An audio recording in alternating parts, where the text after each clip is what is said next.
Ladies and gentlemen, welcome to the virtual platform for the third and final day of the Global Commodities Forum, the inaugural event of the 15th session of the United Nations Conference on Trade and Development, UNCTAD 15, which is being hosted by the government and people of Barbados.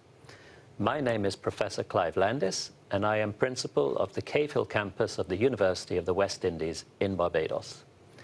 I am sure you will agree that the first 2 days of the Global Commodities Forum, as viewed through the eyes of small island developing states, that's the SIDS, have underlined in large and in bold the inescapable link between trade and development.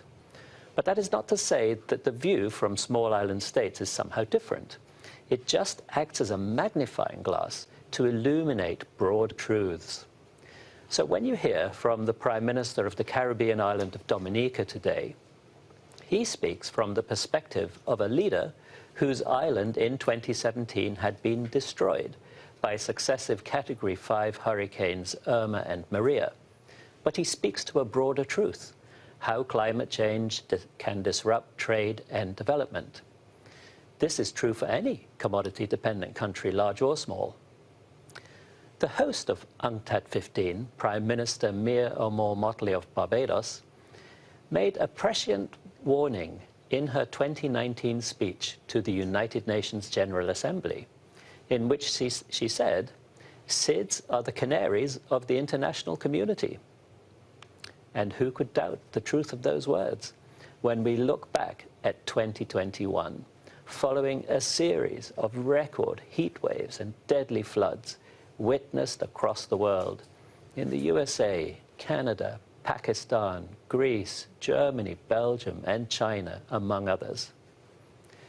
The Secretary-General of UNCTAD, Rebecca Greenspan, in her opening remarks to the conference, is clearly seized by the multiple threats the world is facing to trade and development, when she left us this memorable quote: "We must not be shocked by shocks any longer."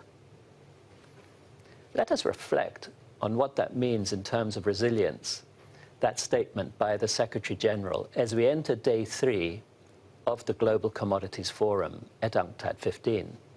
And this is for the high-level roundtable discussion on strengthening resilience in commodity-dependent countries. We are very pleased to have a group of eminent persons joining us online, as well as in our studios in Barbados and Geneva, who will share their perspective on the topic. There will be a question and answer session at the end of the roundtable discussion. If you are following the event online and wish to ask a question, please submit this using the Slido link on the conference platform. You will see the Slido icon in the auditorium next to the main screen. Questions will also be taken from the audience in Geneva. My fellow moderator in Geneva is Miss Maggie Mutezi, and I now hand over to Maggie to introduce herself and our speakers, as well as our guests in the studio in Geneva. Over to you, Maggie.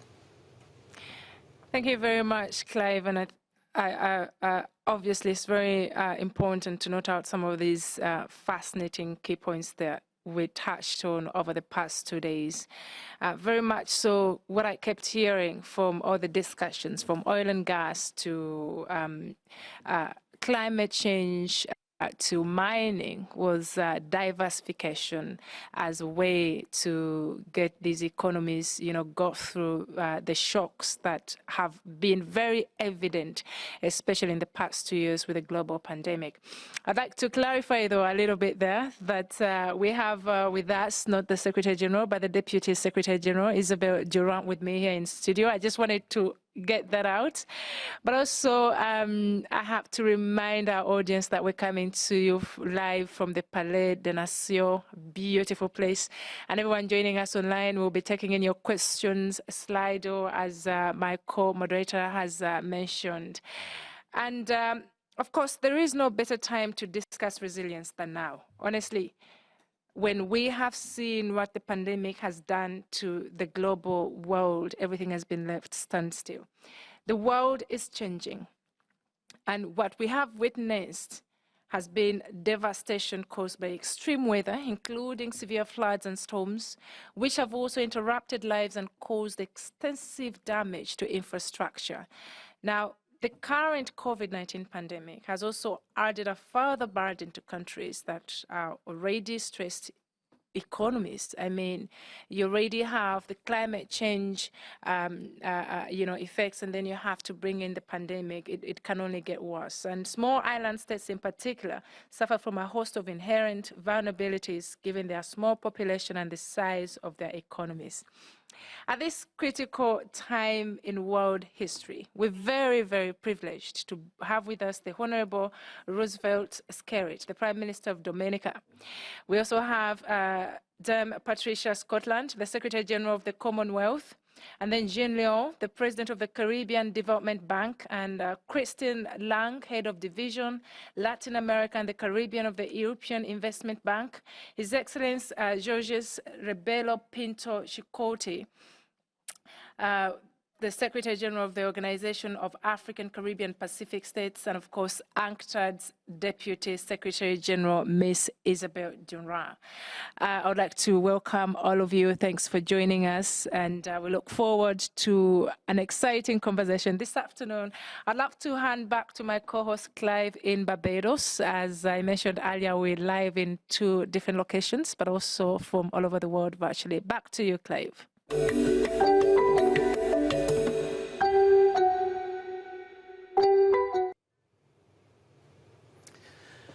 On becoming Prime Minister of Dominica in 2004, Mr. Roosevelt Scarcity became the world's youngest head of government. Regionally, he has served as the chairman of the Organization of Eastern Caribbean States, that's the OECS, and as chairman of the Caribbean Community, CARICOM. In addition to being the Prime Minister, he has also served as Minister for Finance, Minister of Education, Sports and Youth Affairs, and Minister for Foreign Affairs, and is currently the political leader of the Dominica Labour Party. It is my pleasure to invite Prime Minister Scarcity to provide his opening remarks. Over to you, Prime Minister. Thank you very much, Professor. Let me greet the chair of this conference, Prime Minister of Barbados, Honourable Mayor Motley. Let me also recognize the Secretary General and Deputy Secretary General of UNCTAD, and also to my fellow colleague panelists. Ladies and gentlemen, good afternoon, good evening, good morning. I extend to you greetings from the Commonwealth of Dominica, and to say that I am very honored to join this roundtable discussion at the end of this 3-day forum, which saw rich discussions on the challenges and opportunities for developing states, which are highly dependent on commodities export and trade. The extreme vulnerability of our small island developing states cedes to climate change impacts and external shocks continues to set back the pace of our development.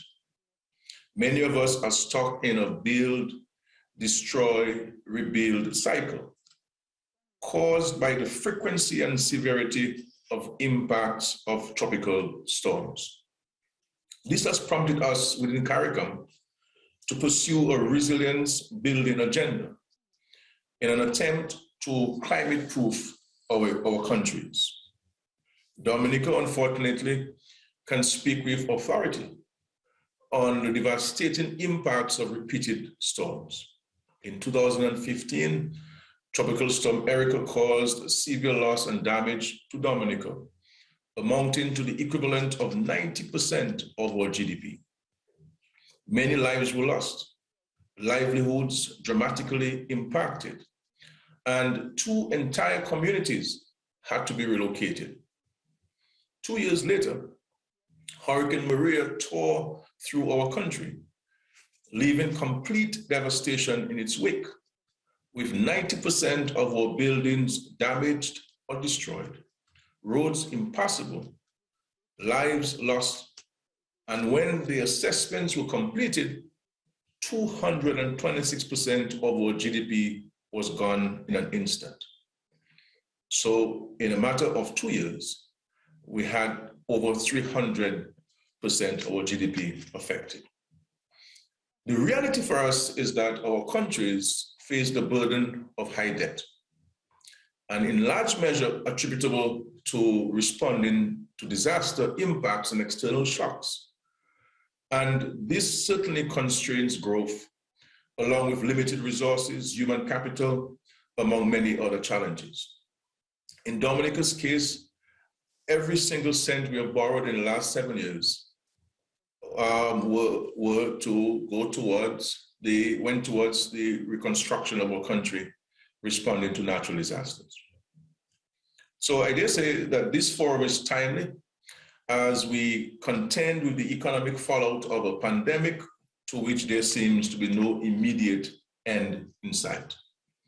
Many of our countries have been severely impacted by lost tourism revenue and have been forced to redirect finances to the management of the ongoing health crisis. This means there is less available for investments in infrastructure, agriculture, education, and social safety net programs. In transitioning to countries that are more resilient to both climate-related impacts and economic shocks, we must consider not only the imperative of institutionalizing resilience and building infrastructure that can withstand natural disasters, but also a complete structural transformation to move to more diversified economies that are no longer commodity dependent. In Dominica, Hurricane Maria prompted me to express the vision to make Dominica the first climate resilient nation, not simply replacing that what was lost, but approaching resilience of a country in a holistic manner. Out of crisis and catastrophe, we created the Climate Resilience Agency for Dominica, CREAD, to lead and coordinate strategic initiatives across sectors, including the development of our Climate Resilience and Recovery Plan to 2030, the CRRP.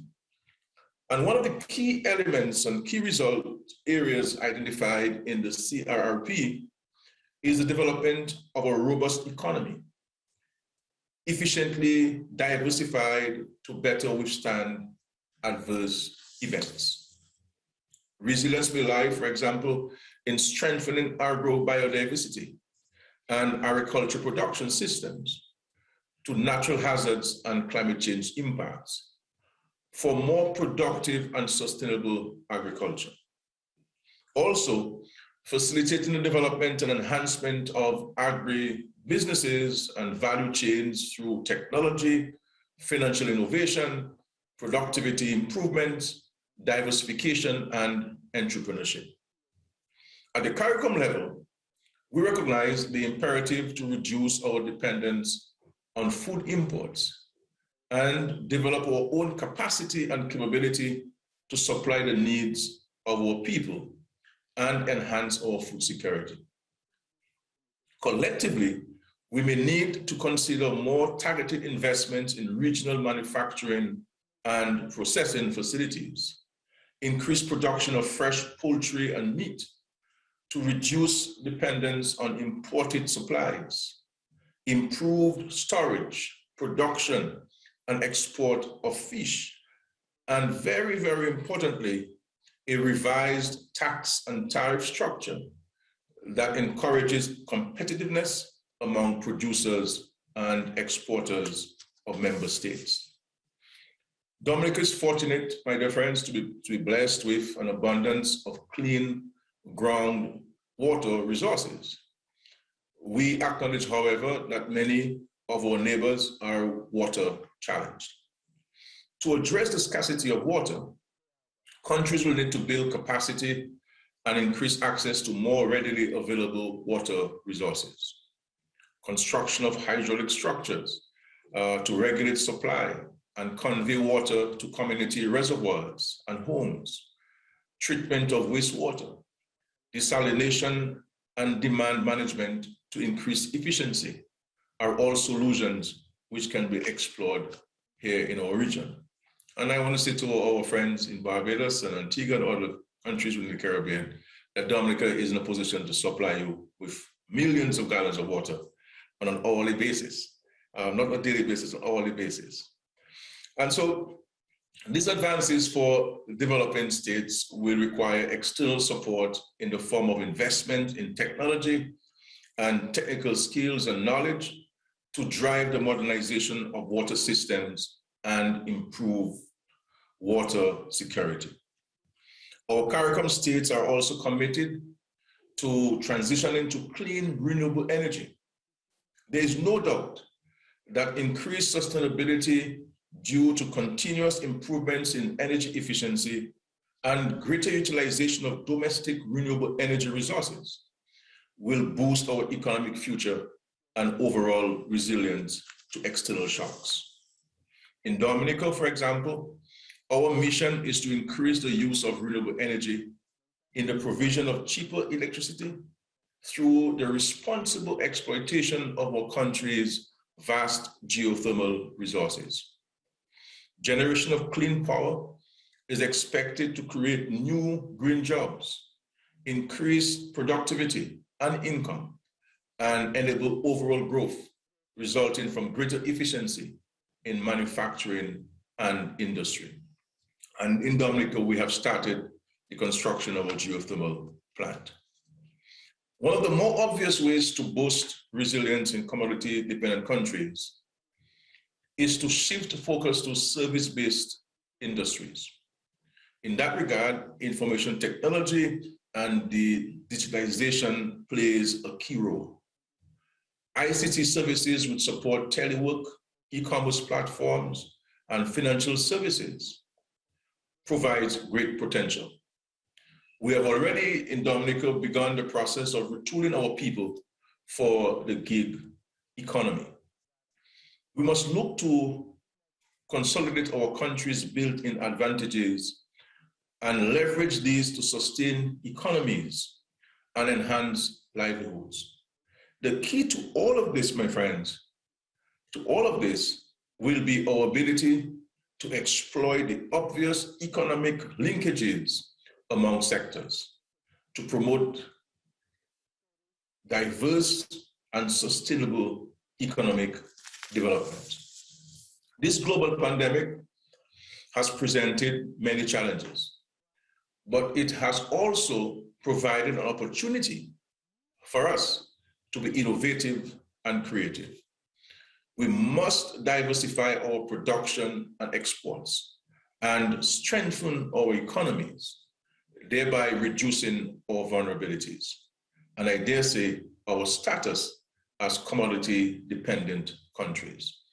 My dear Professor, I look forward to our discussions this afternoon, and I thank you for the courtesy of listening to me. Thank you very much.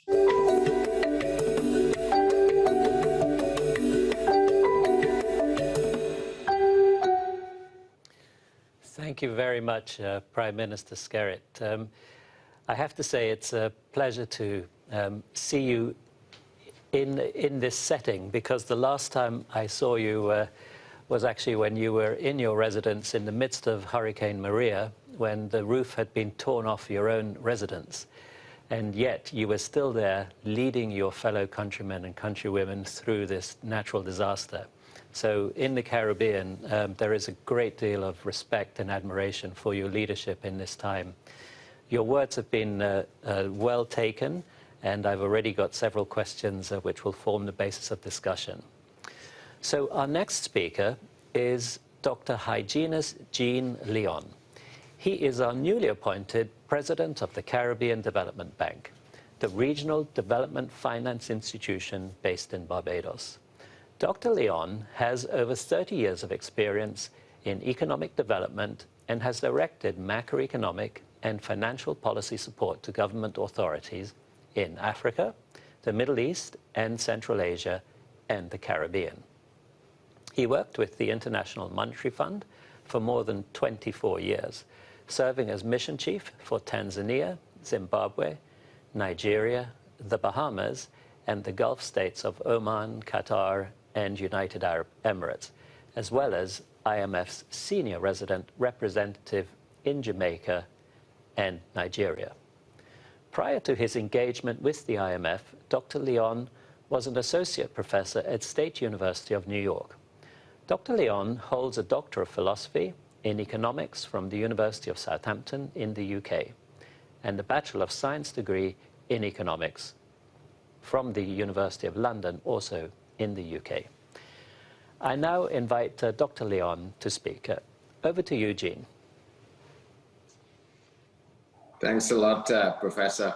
Let me recognize, like my previous speaker, the Prime Minister, Honourable Prime Minister of Dominica, equally the Chair, Prime Minister Mia Mottley of Barbados, and equally Secretary General of UNCTAD, fellow panelists, audiences that are watching us online.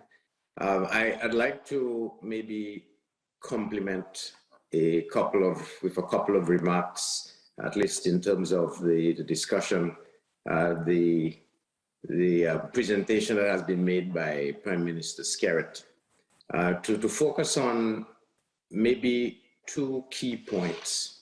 The first is that we are at a stage where we have to acknowledge, recognize that development is a holistic concept. And I say a holistic concept in the sense that we cannot treat development, commodity exporters, importers, non-commodity exporters. We cannot treat development as a slice. And that concept underpins, I think, everything we do when we talk in terms of vulnerabilities, because vulnerabilities generates, as it were, the interlinkages that exist. And those interlinkages are exactly what breeds vulnerability and what breeds the need for resilience that we are speaking of.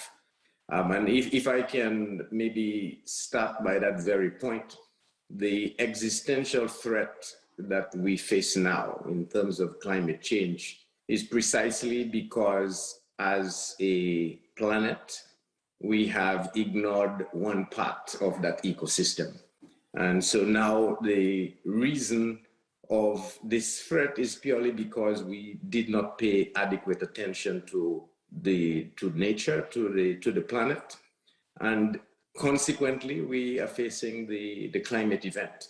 And so in an equivalent way, as we think in terms of building resilience, in terms of getting our economies past that climate threat, we should not fall into the equivalent trap of not treating the economies as, again, an ecosystem, a holistic concept. And I say that because when we look at the impact of threats that we face and the need for resilience, we need to be able to see resilience as an equally broad concept, resilience in the social sphere, resilience in the macro production capacity sphere. We need to see resilience from a financing sphere, equally resilience from an institutional sphere. And of course, we have institutional from the environmental sphere, which is really what we are focused on. By definition, because we form part of that whole and we are naturally separated, it is quite clear that no one solution is going to hold for every country at every point in time. And consequently, there has to be need for a variegated approach to how we solve that problem, even if there are basic commonalities that we need to think about. And so I think it becomes important always to look at diagnosis and solutions with regard to the attendant conditions that exist. And so in the case of seeds, which is where our central focus is, the peculiar characteristics of seeds make it an important component in terms of the background characteristics that we are thinking of as we think in terms of solutions. And so while we are focused on commodity exporters, it is equally clear that the reverse also holds. We have a mix of both commodity exporters primarily and commodity importers. And they are flip sides. When one benefits from a positive effect, the other actually is adversely affected from that same positive effect that the exporters in that case would have actually seen. And so as we look at the impact of those and building resilience, I think we should equally be able to see the different types of impacts that we have, which is one, the macro external shock type events. And the quote you started, Professor, that we should not be shocked by shocks, I think is what is pertinent from the macro side, but it's equally pertinent from the natural hazard side, whether it's hurricanes or earthquakes, or for that matter, climate events in terms of sea rising that would be relevant. And each of those are in themselves different. And so disaggregating from the diagnostic side will be important with regard to the solution going forward side.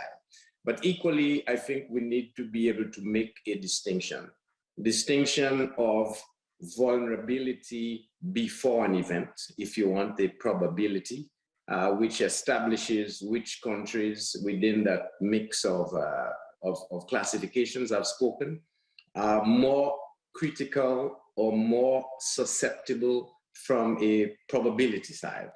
Then there's the impact effect, which is the intensity of the magnitude of impact and how it affects countries that are small.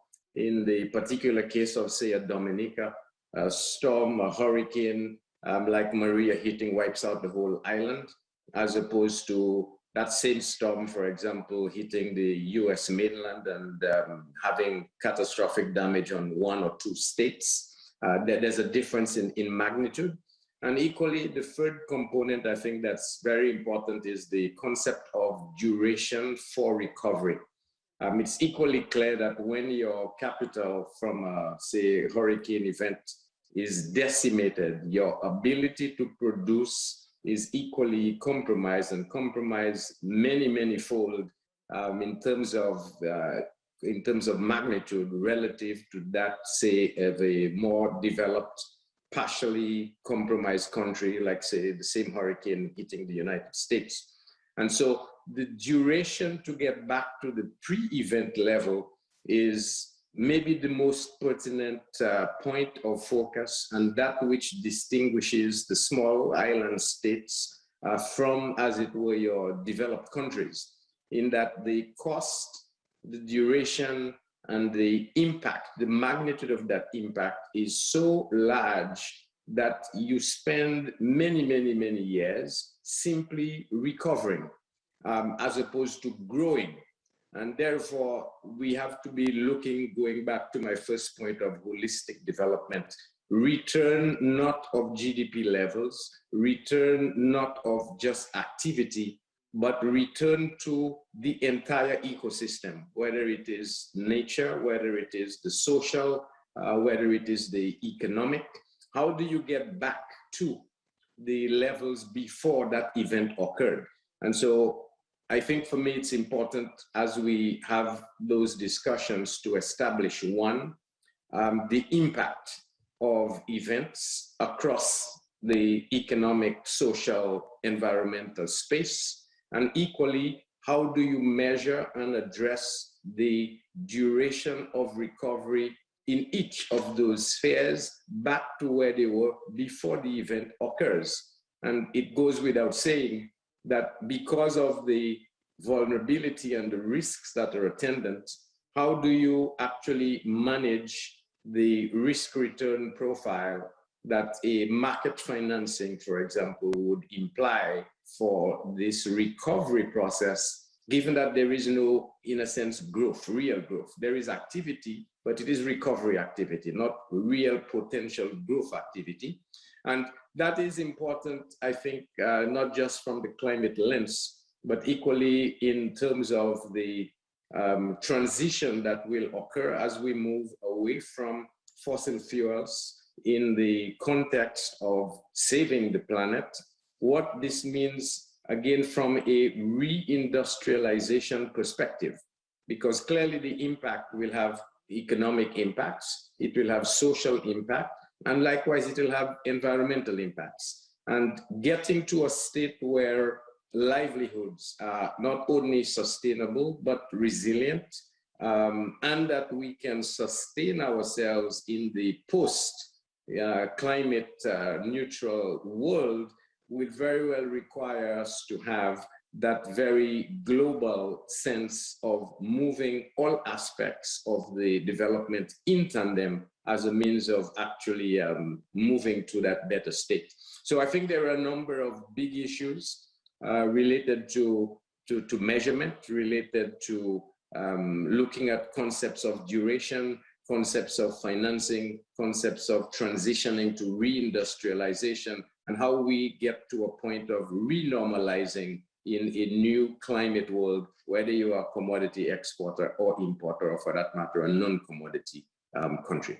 So with those remarks, to set the stage in terms of where I think questions we can propose, I'd switch back to you, Professor Lambis.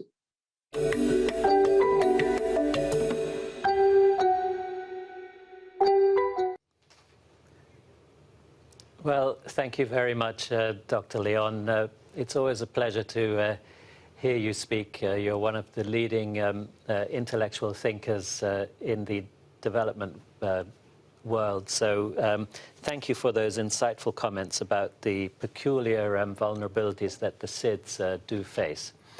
I now hand over to Maggie in Geneva to introduce our next speaker. Over to you, Maggie. Thank you very much, Clive, and to Dr. Leon, thanks a lot for the remarks. I would like to introduce our next speaker, the Deputy Secretary General of UNCTAD, Ms. Isabelle Durand. She is a former Vice Prime Minister and Senator of Belgium, as well as the Vice President of the European Parliament. Ms. Durand possesses solid experience in public affairs, intergovernmental processes, and providing concrete assistance to countries. Prior to joining, becoming the deputy head at UNCTAD, she was a member of the Parliament of the Brussels Capital Region and of the Economic Affairs Committee.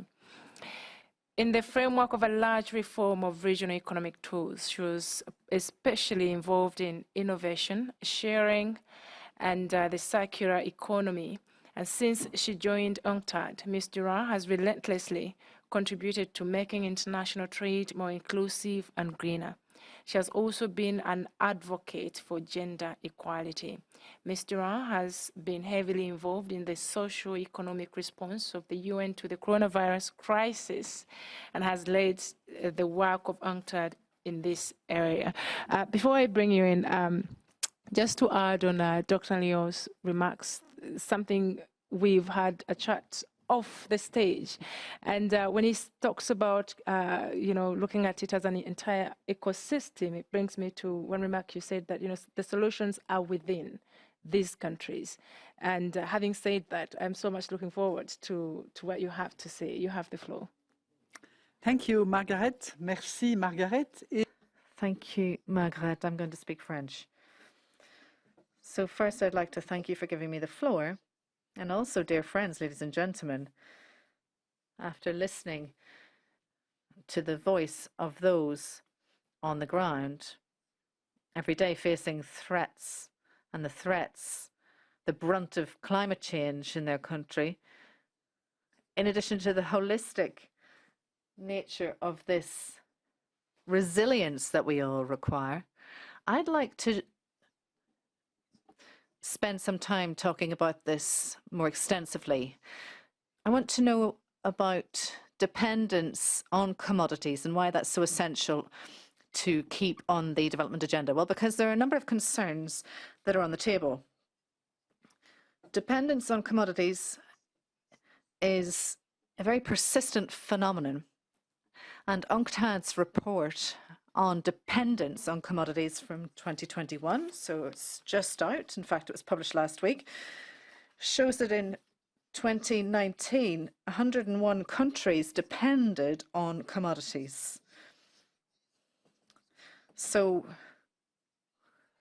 in 2009, there were just 93 countries dependent on commodities, and in the number of countries that depended on commodities in 2009 are the same in 2019. So it's a persistent problem. Why is this problematic? Well, because it affects developing countries most acutely. In 2019, 87 countries were in the developing world. This is also a problem that affects all kinds of commodities, agriculture, mines, as well as fossil fuels. The most affected regions are Africa and the Oceania region, because more than 3/4 of the countries of these regions depend on the exports of commodities for more than 70% of their total revenue for exports, for goods exports. So it's a very significant figure indeed. The volatility of the sector is also a great concern. Volatility in price, production, revenue, and this, for governments and socioeconomic players, makes decision-making very difficult indeed and exposes countries to shocks. The first months of the pandemic were a clear example of this. Also, dependence on commodities is associated with poor economic performance, as well as poverty and a low level of social development. It's quite clear that following the dependence of commodities has been important historically, but it's become increasingly significant in light of the radical changes we're seeing outside the commodity sector. And this has been raised by the two speakers before me. We are facing difficult tensions, notably climate change, and they are important to take into account to build a resilient future. The need to make these processes more environmentally friendly has a difficult impact for the countries that depend on commodities, on fossil fuels, for example, because they're going to face a drop in prices. They're going to need support to try to diversify their economies. For key commodity-based countries, I'm thinking particularly about countries that are producing cobalt, lithium, rare stones, and so on, this could be a great opportunity, but it will only represent true added value if these extractive industries, extractive products, are part of a transformation. There's also social concerns along this value chain, and that needs to be taken into account. We know, for example, within the mining industry, how much social concerns and working conditions are of great concern. Finally, climate change also affects countries that depend on agriculture. As a consequence, they too need to try to mitigate the effects of climate change, but also adapt to them, which involves adapting their means of production, trying to identify new comparative advantages, and to invest and diversify their economies, building new value chains for these new products. And it also means that they must protect their work against harmful activities, sometimes moving crops or moving their place of production, as well as trying to bolster their process for preparing for trade and the climate and so on. However, these are not free of charge. Adaptation is not free. It requires money and a lot more than is currently available. Only 3%, in fact, of the fees for aid for trade are given to help adapt to climate change. bolstering resilience also goes hand in hand with using technology to a greater extent, and that cannot be resolved without the support from science, innovation, technology, which also helps support adaptation. I'd also like to say something on the dependence on imports of commodities, particularly for the net importers of food substances.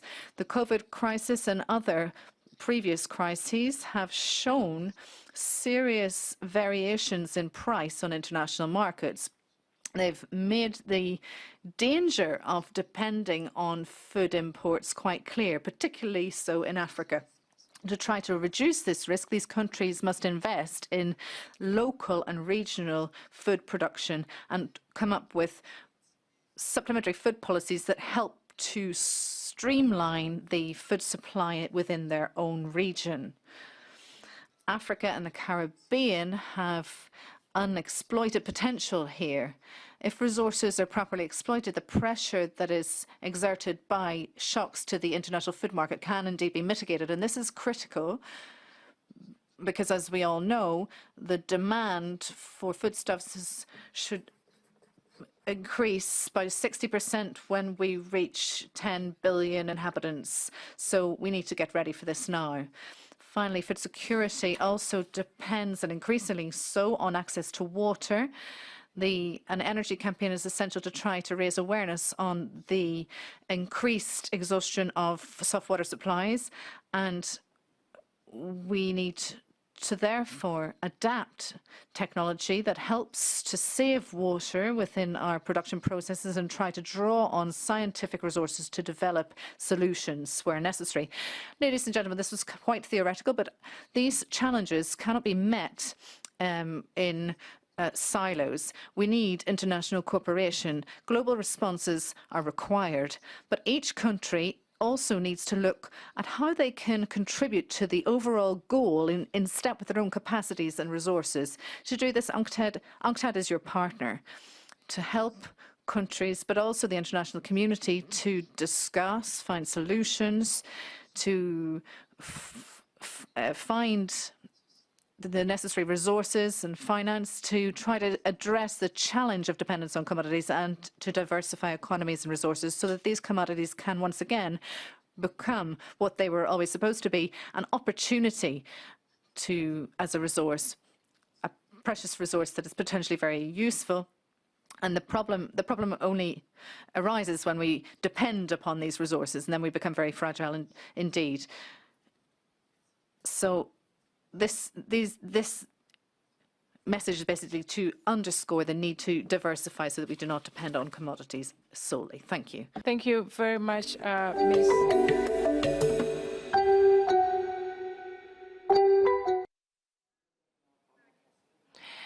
Thank you very much, Ms. Isabel. I think, hearing you speak, this is such a critical moment, and there is absolutely no reason to not move forward. We have to diversify, we have to be innovative, we have to be creative. And it's interesting, since 3 days we hear that these are some of the things we're hearing. And again, to reiterate that is very critical also to hear as well. We have other speakers joining us live from Barbados. I'm going to hand over to my co-host, Clive. Clive, you have the floor. Thank you very much, Maggie.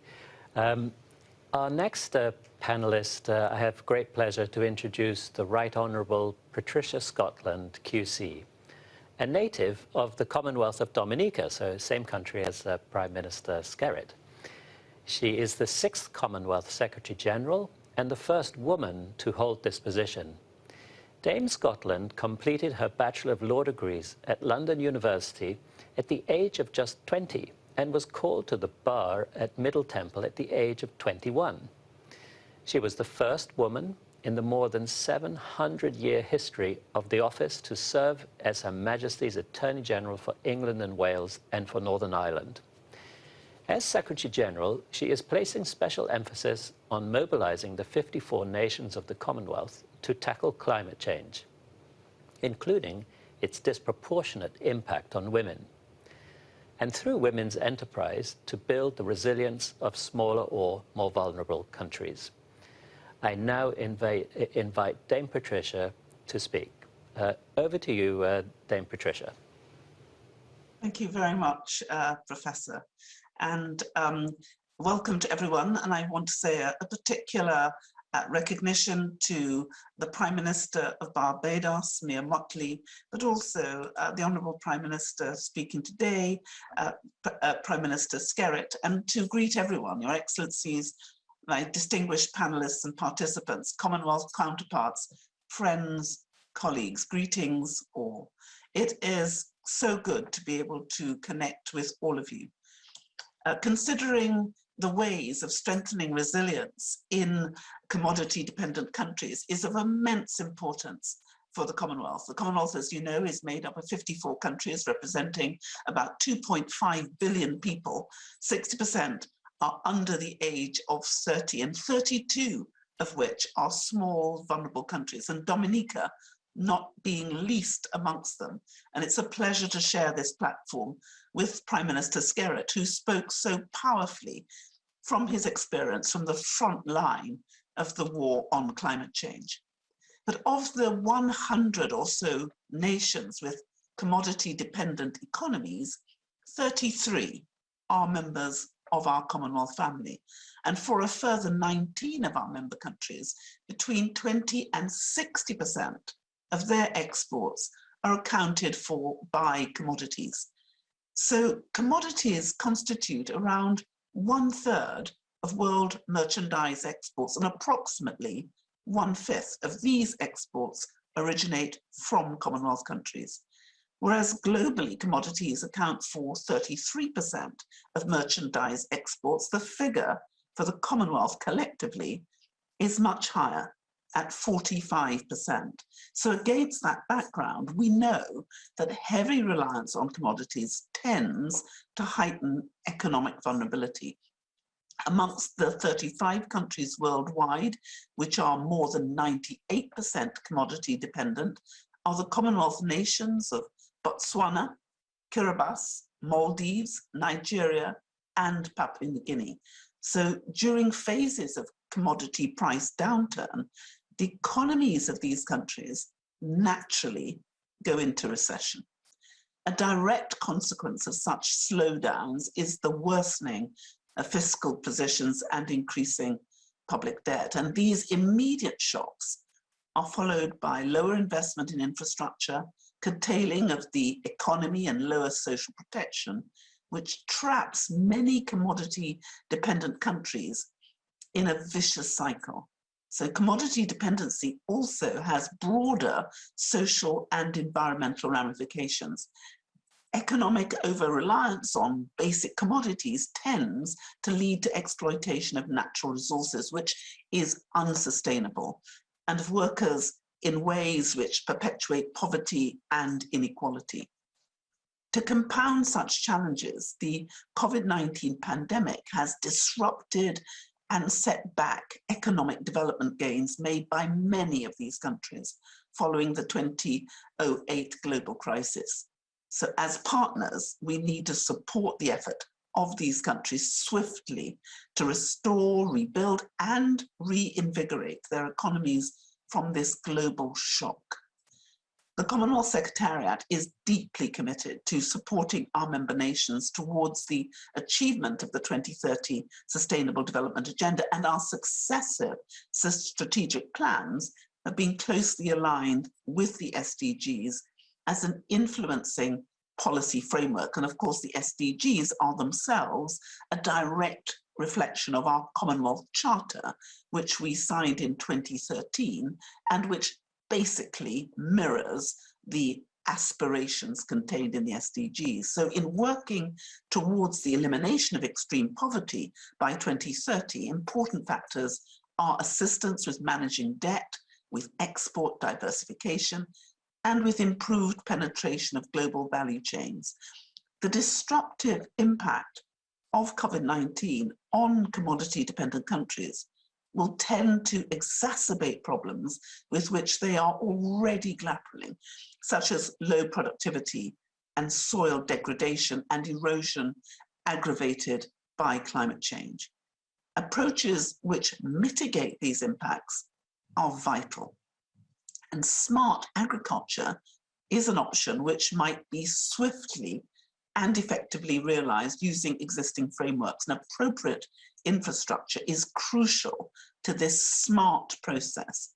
So it is encouraging that technical sessions over the past 2 days of this forum have focused on agriculture and water and energy transitions. And I very much welcome the comments made by Prime Minister Scarcity, particularly in relation to Dominica water.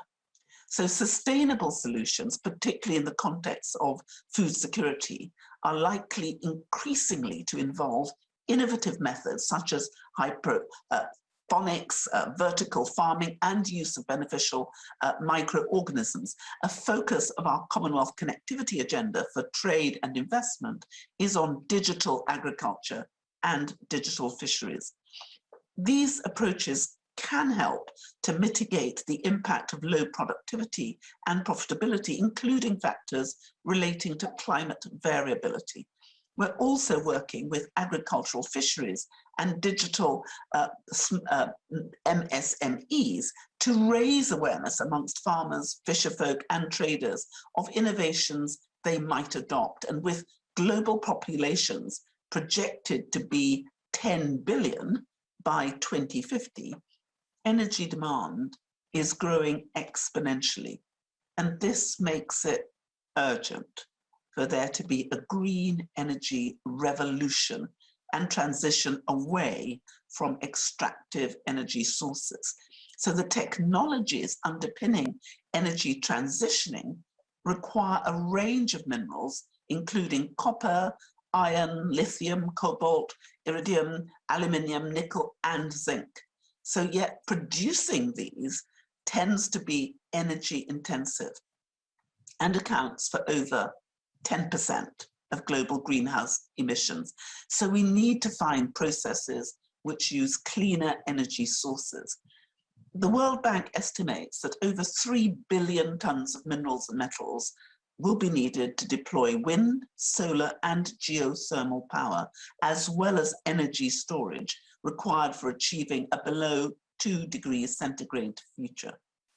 The future of the clean energy transition depends in part upon how critical mineral producers can manage this emerging energy challenge. For many countries, energy transition brings additional challenges, resulting in threats to investments, the risk of stranded assets, aging infrastructure, and a retiring workforce. There will also be the physical risks of impacts on infrastructure, institutions, businesses, markets, and assets. As multilateral development banks reduce investment in fossil fuels, it may be that any fossil fuel financing is directed to those least able to cope with the transition. The de-risking of energy investments or climate proofing of existing infrastructure. It's even more critical for such member countries to transition to low carbon economies in a manner that is inclusive and equitable. The Commonwealth Sustainable Energy Transition Agenda encourages and promotes collaboration amongst Commonwealth member countries to accelerate action in the transition to sustainable energy systems and towards achievement of the SDGs. It carries forward the CHOGM 2018 consensus on the critical importance of sustainable energy to economic development and the imperative to transition to clean forms of energy in accordance with commitments by member countries under the Paris Agreement. Under the CSET agenda, the Commonwealth Secretariat, in collaboration with Sustainable Energy for All, has developed a toolkit to support SIDS in developing business cases to attract investors in clean energy investments. And along with appropriate fiscal and monetary policies, reinvigorating global trade will be a key component of economic recovery after the pandemic and supporting the rebuilding of commodity-dependent countries' trade capacities will be a critical step in the recovery process. Inclusive international trade can and should play a central role in the stable and reliable energy sourcing network of any supranational level.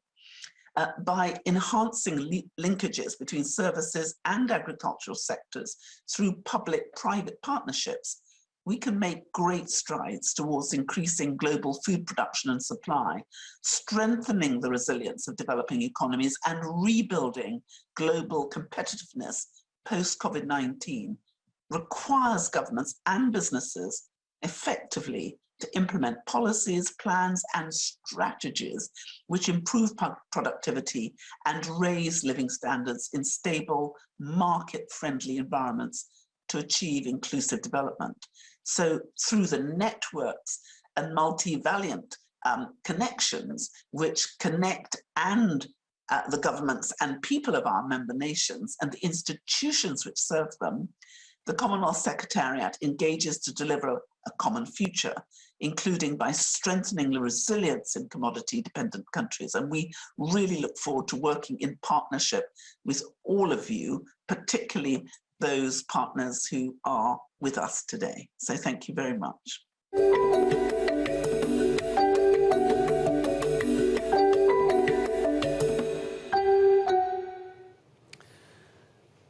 Well, thank you very much, Dame Patricia.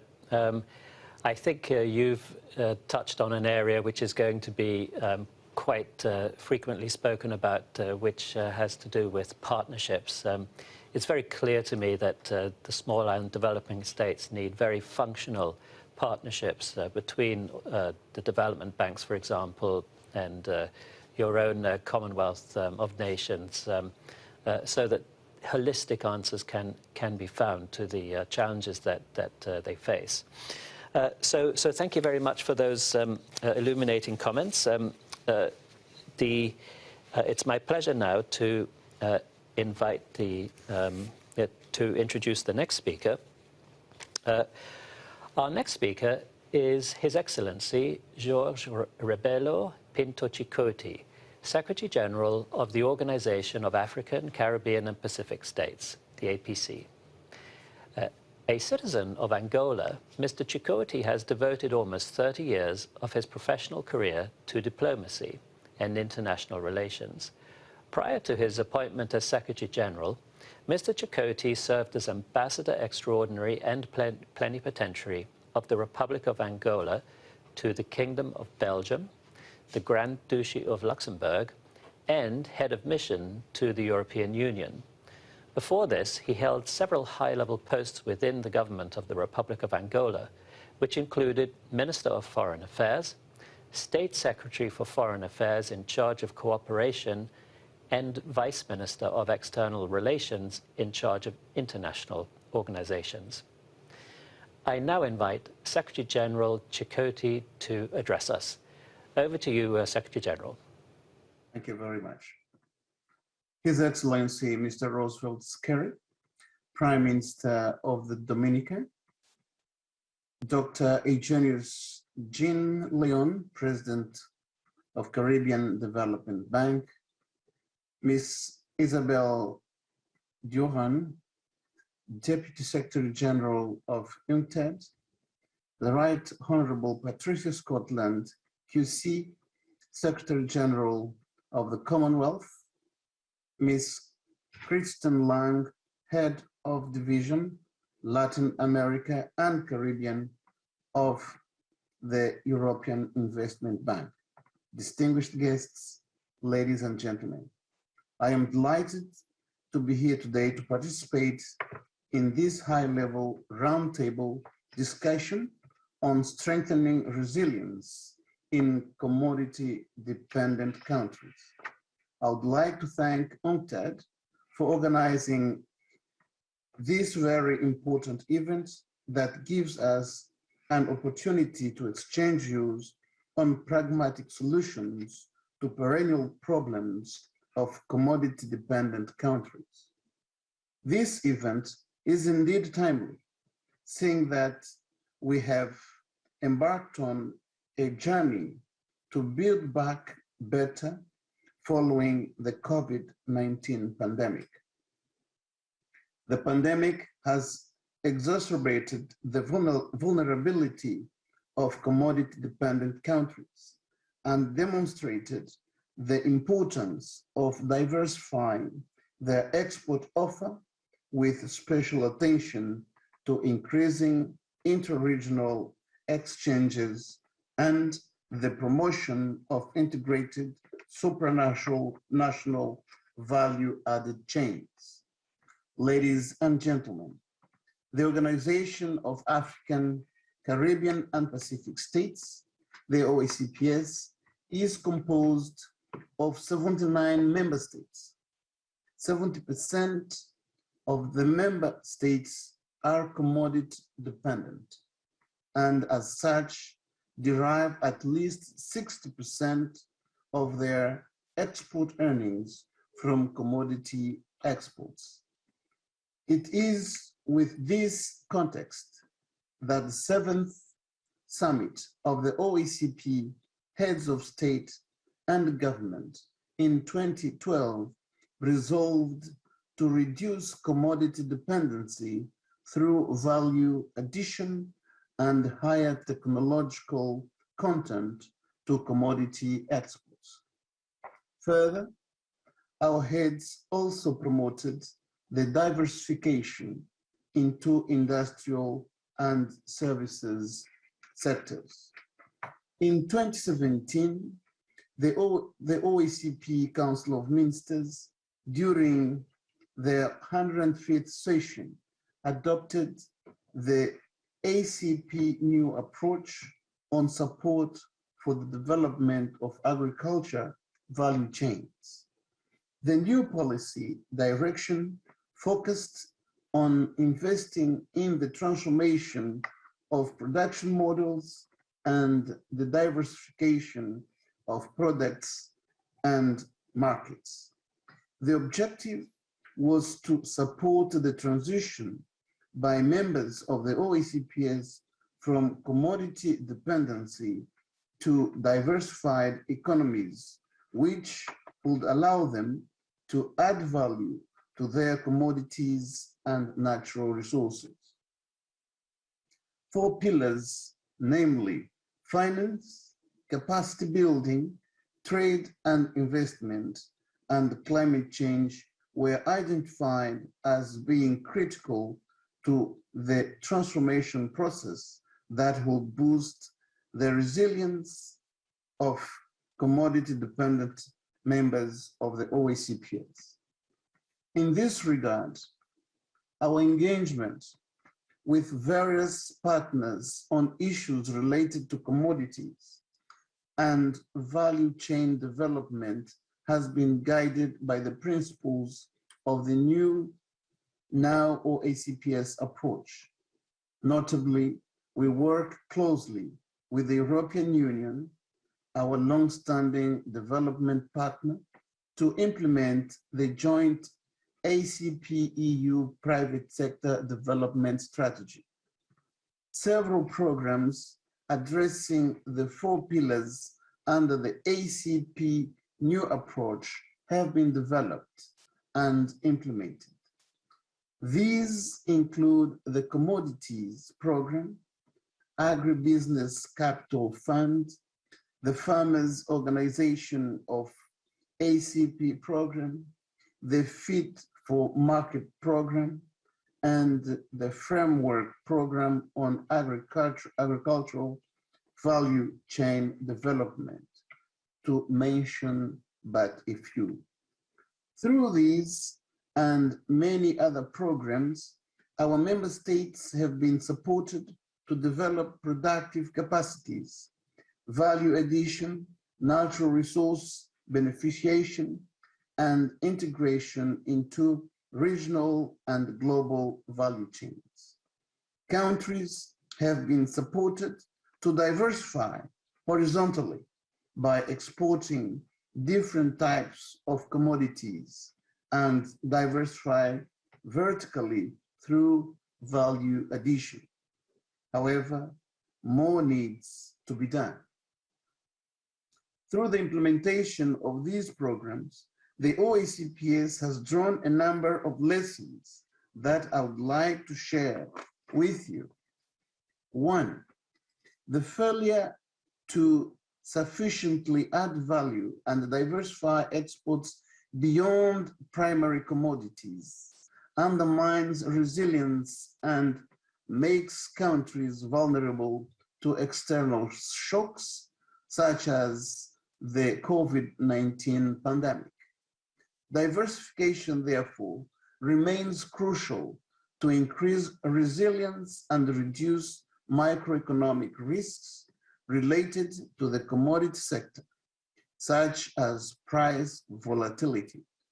Diversification, increased market access, and value addition create conditions for enhanced investments, which in turn result in job and wealth creation and the generation of valuable foreign exchange.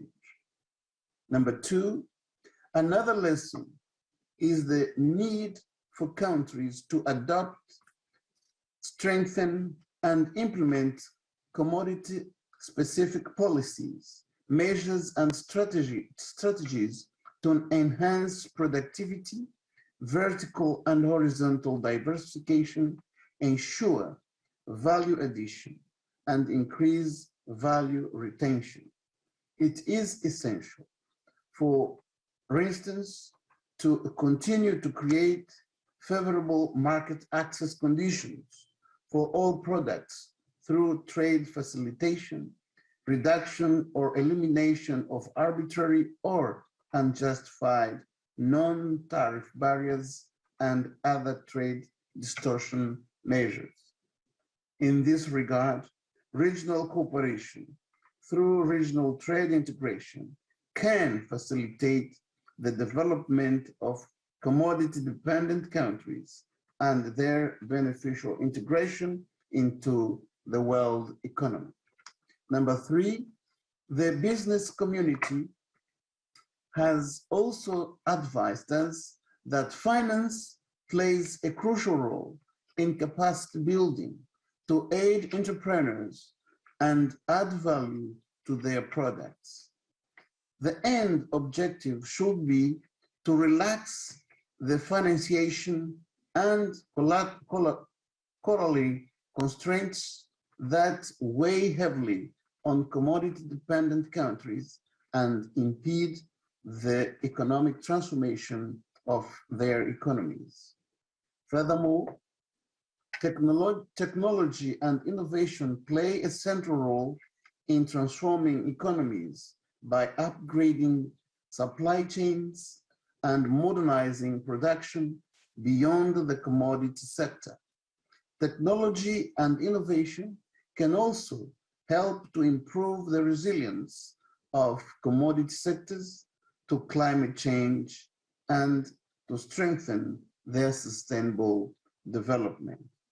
Four, in supporting countries to develop value chains and diversify, we need to be alert to developments on the global market that may affect market access, such as sanitary and phytosanitary measures, technical barriers to trade, and social economic related issues. Ladies and gentlemen, commodity dependence is stubborn, but we may be overcome. With the right tools, commodity-dependent countries can build their resilience to make it more possible to reap their benefits of economic opportunities resulting from the growing demand for commodities. These opportunities fuel frontier technologies, including renewable energy, and require from us to advocate for a multilateral system which contributes to our economic growth and sustainable development.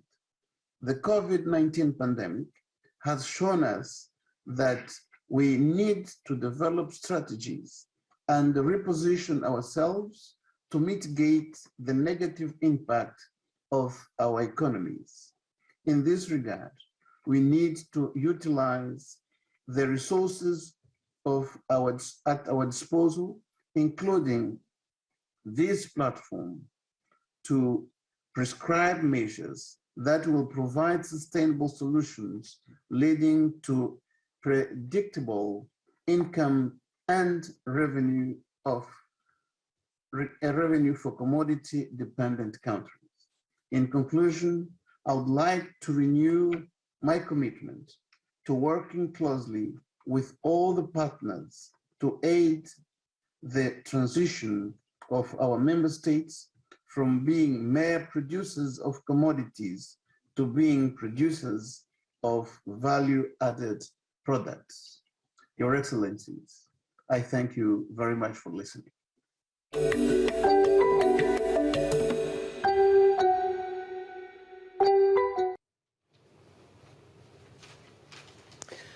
Thank you very much, Secretary General Chikoti of the OACPS. You had mentioned, that we have to build back better after the COVID-19 pandemic, and you focused very much on shifting the focus from being an extractive technology in extracting wealth from countries and actually building value and increasing the human resource capital so that the energy transition can actually be transformative. So we will clearly come back to these themes in the discussion. So now it is my pleasure to introduce Ms. Christine Lang. She is head of a division covering the public sector in Latin America and the Caribbean within the Global Partners Department at the European Investment Bank. In her over 20-year career at the EIB, Christine has worked in a wide array of matters including capital markets, securitization, climate action, and the evaluation of operations. Prior to joining the bank, Christine worked in Latin America equity research at Morgan Stanley in New York. She is a graduate of Columbia University and Georgetown University School of Foreign Service. I now invite Ms. Lang to provide her remarks. Over to you, Ms. Lang. Good afternoon and good morning, Excellencies, ladies and gentlemen. It's an honor for me to be able to participate in this roundtable today on strengthening the resilience in commodity-dependent countries and to join this important dialogue, fostering a spirit of collaboration between multilateral institutions, national leaders, and the private sector. I think we've heard comments today that really indicate why we need to work together in order to do this. Through the European Green Deal, the EU has been the first to endorse climate neutrality by 2050. So we're really working forward in the fight against this climate emergency. And the EU would like to share our experience with others. We recognize that we must do more together and to strengthen the resilience of commodity-dependent countries in the critical sectors that you've been highlighting in this forum. Through the tragic consequences of the COVID pandemic, I think we've all seen the importance of sustainability, inclusive, and resilient growth. And we'll get back into this. We've been commenting on this throughout the discussions. The EIB, which is owned by the EU member states, plays a substantial role in the implementation of the EU's external policies. In 2020 alone, the EIB provided 9.3 billion of financing in some 50 developing emerging countries outside the EU.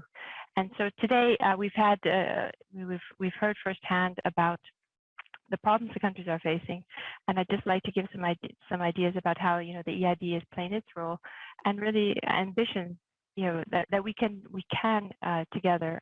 It's definitely an ecosystem, and we all must work together to find a solution.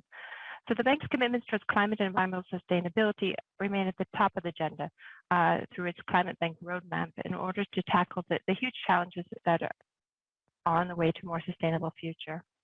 I'm pleased to announce, this is at the COP26, we will announce our first adaptation plan, and this will be our ambition on adaptation and resilience globally. Concerning the question at hand, I just want to give you a bit of perspective as the EU Climate Bank. So first of all, what do we mean by resilience? For a commodity-dependent country, it means economic diversification. We've heard it means protection against external shocks, both financial and natural. And as I said earlier, we should not be shocked by shocks. It's about identifying vulnerabilities and planning and preparing for worst case scenarios. I don't think any of us will forget the description of Prime Minister Scarcity with his roofless house. It's an image that I will definitely maintain. The Nobel Prize laureate, Harry Markowitz, is reported to have said diversification is the only free lunch in investing. He was referring to financial assets, but the same goes for our economies. And diversification, as outlined by Secretary General Ciotti, brings adaptability and it promotes change and innovation. And innovation is something that I'll go back to because this is something where I believe the innovation and the investments that we're making in Europe is something that will lead to benefiting others. Through diversification, if one sector is in shock, we're able to compensate perhaps in another area. Regarding natural disasters, much has been said about the need to support disaster risk reduction. And I really appreciate the comments made that it's not just the probability of the event, it's the intensity of the impact, as Dr. Leon outlined, and the duration for the recovery, which, when you think about how you structure reports is important. And when we're talking about people who are in poverty at risk, we have a moral responsibility to look at this.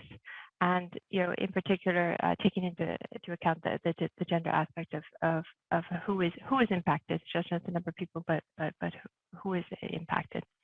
So what can the EIB do, to support resilience? I'm glad to see that someone's been to Luxembourg. That someone was stationed in Luxembourg. But from here in Luxembourg, what can we do to help? Well, I think one thing is the EIB has really been leading in terms of ambition for the climate action and environmental sustainability. And over this decade, we aim to unlock more than €1 trillion of climate action environmental investment.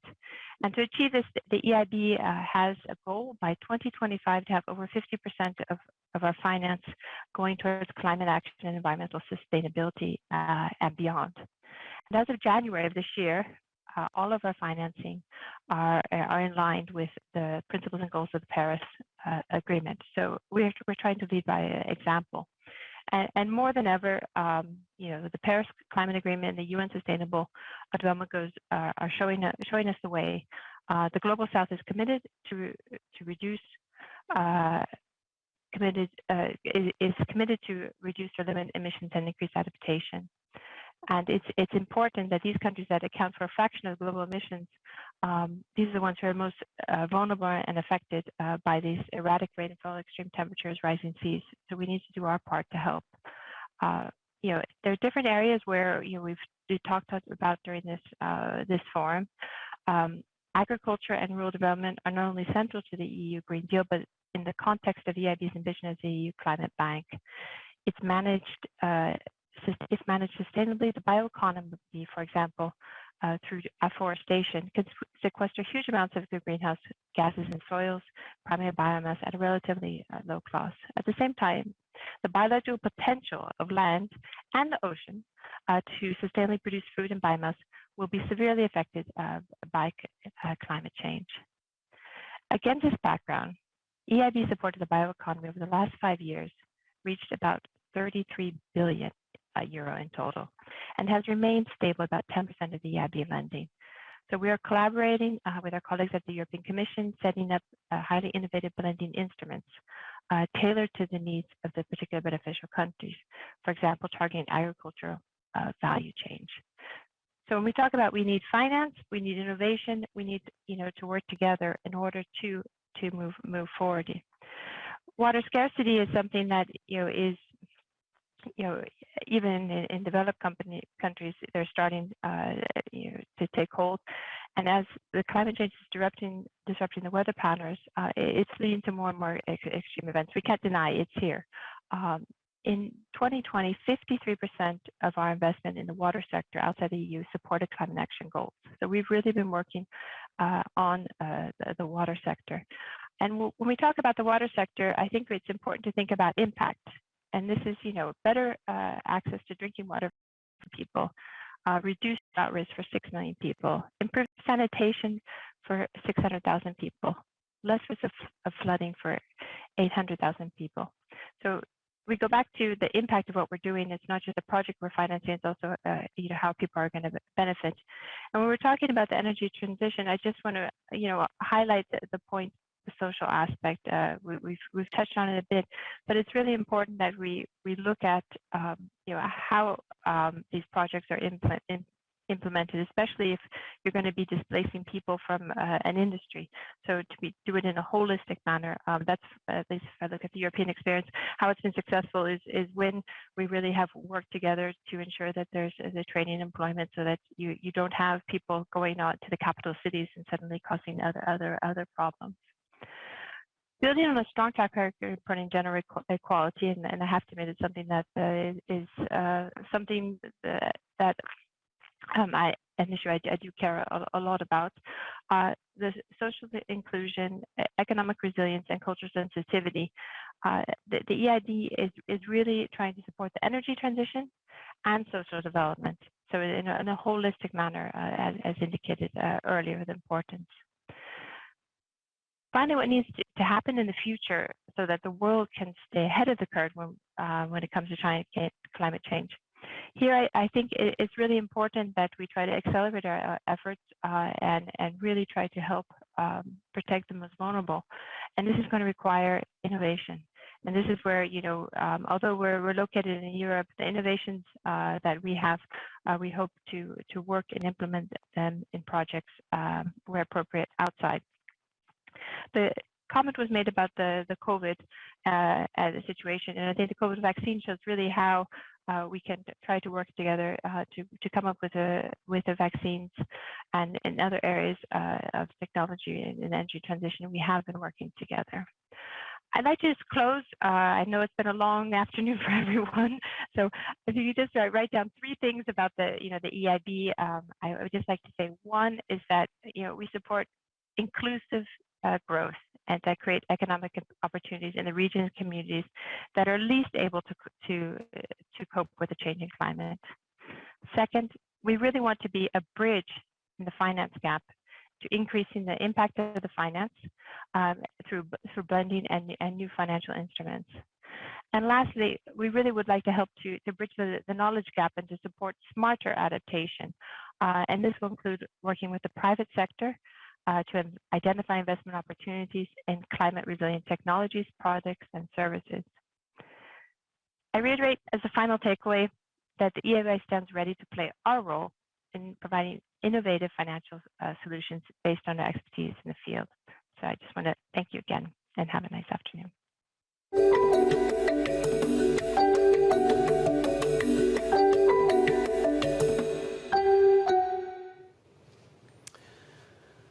Well, thank you so much, Ms. Lang, for those insightful comments. You did mention that vulnerability to climate change and COVID-19 is not evenly spread, and that women are disproportionately affected. And it just made me think that I cannot miss the opportunity but to remind the audience to tune in on the 28th of September for the UNCTAD Forum on Gender and Development. And this is going to be chaired by my eminent predecessor, Professor Udine Barito, who is the leading gender scholar in the Caribbean. So don't forget to tune in on the 28th for the Gender and Development Forum. We're now going to go into the panel discussion, and we have sufficient time for each of the panelists to answer one question. So I'm going to start with Prime Minister Skerritt. Prime Minister, you described how over the course of Hurricanes Erika, Irma, and Maria, that Dominica lost 300% of its GDP. So my question to you is, how did the international community respond to you when Hurricane Maria hit you? Were you given access to concessionary finance? Were you given debt forgiveness or a debt pause? How did the international community assist you? Well, in respect to the debt, we after this tropical storm Eric and Hurricane Maria, we did not request of any of our partners debt forgiveness, which is unusual in circumstances like these. We did, in fact, receive commitment and support from our development partners by way of grants and loans, which are always welcome.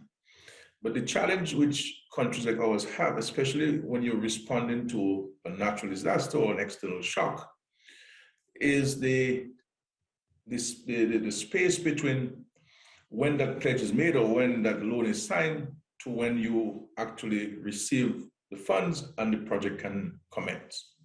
And I think the development partners need to address this particular issue. Sometimes it's not, we don't have a problem with the pledge, it is the actualization of the pledge that's a challenge. And somebody with no home can't wait for 5 years to get a home. Someone who has to get access to his farm, the bridge to his farm has been washed away, can't wait for 7 years to get the bridge replaced. School children who cannot get into schools can't wait for a month, far more for 8 years before they can get into the new schools. So the development partners need to work with us on addressing the procurement process. You know, it is very cumbersome. Yes, we have in our own countries capacity constraints, but that is not always the challenge. I think we need to rewrite the whole processes with regards to access to funding, even when loans are signed. I mean, there's one particular facility which we signed on in 2015 after Erica, which we have not had access to. And the challenge you have is that your taxpayers are paying for these loans. They are project implementation units which have to be established and paid for from the resources of that loan. But the beneficiaries, the taxpayers of our country, are not benefiting from it in any tangible way. So lucky for us in Dominica, you know, we practice and we're very, very prudently with regards to our fiscal policies. I am very strong on fiscal prudence and responsibility. And we remain true to these ideals, even in the face of a natural disaster. You know, and we had money saved to help us clean the country and to clear roads and to provide for our citizens in the immediate and of course even in the short and long term. So the challenge is not the issue of pledging, is the accessing of this pledge. And I think the development partners really need to look at this. If we're truly going to help countries like Dominica build the kind of resilience that it needs and the kind of independence that it will need to have going forward. And so this is a critical point that we have to work on. And I keep saying to our development partners who sometimes tell us, well, it's difficult to change it. And my simple question is, well, who wrote them? And if they were written by human beings, I mean, we're still on earth. The Lord Jesus Christ has not come to judge the living and the dead and to take us back with him. We're still here and we have an opportunity to change this. And where there's a will, there's a way. And if there's a determination to get these things going, it should be done. So that we do not have a situation where every time a disaster hits one of us, we come to development partners for help. We would have sufficient capacity and sufficient resilience within our countries, building on what we have done over time and be in a better position to stand our own 2 feet. And so in Dominica, we have gone ahead and we've established a vulnerability risk fund. And this fund is placed at the central bank. And we are putting every month into this fund to help in our resilience efforts and our independence efforts. So I could say a lot more on this, Professor, but time certainly will constrain us. Thank you very much. Well, thank you very much. Well, there you have it, colleagues. So you're in the international development sector. You've just heard from Professor Skerritt. He's in the front line of climate change. He's managed his country and his economy very responsibly. Are we delivering what is needed for the SIDS? Because I remind you that the designation of small island development states, that's now nearly 30 years old. And you know, this came out of the climate summit in Rio. And, you know, the Barbados program of action, that's now, you know, over 20 years old. And it was an agreed program of action of how SIDS should be dealt with because of their peculiar vulnerabilities to climate change and external shocks. And so, colleagues, I ask you, and maybe start with Dr. Jean Leon, as president of the Caribbean Development Bank.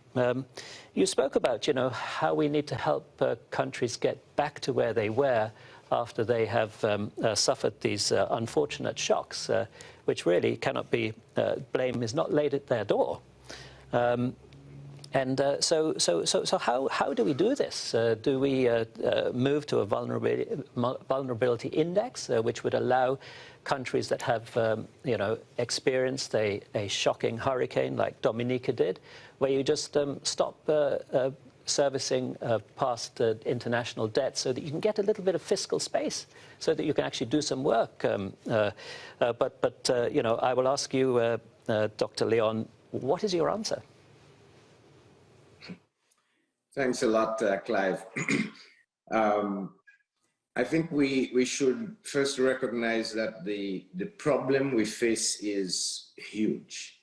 And because it is huge, there cannot be a small solution to it. It has to be an equally big solution. Someone once said, you cannot fix $1 billion solution, $1 billion problem with a $1,000 solution. It just doesn't match.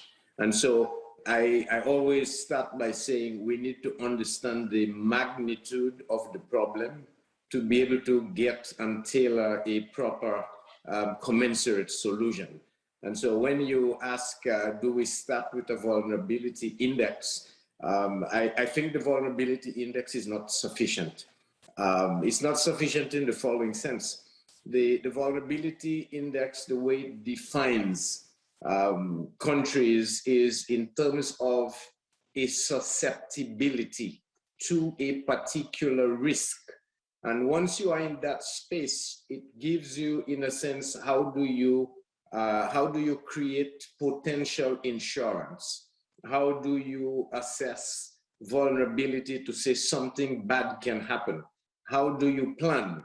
But the bigger issue, which you are alluding to, is what happens when the event occurs? What happens when it is no longer a probability?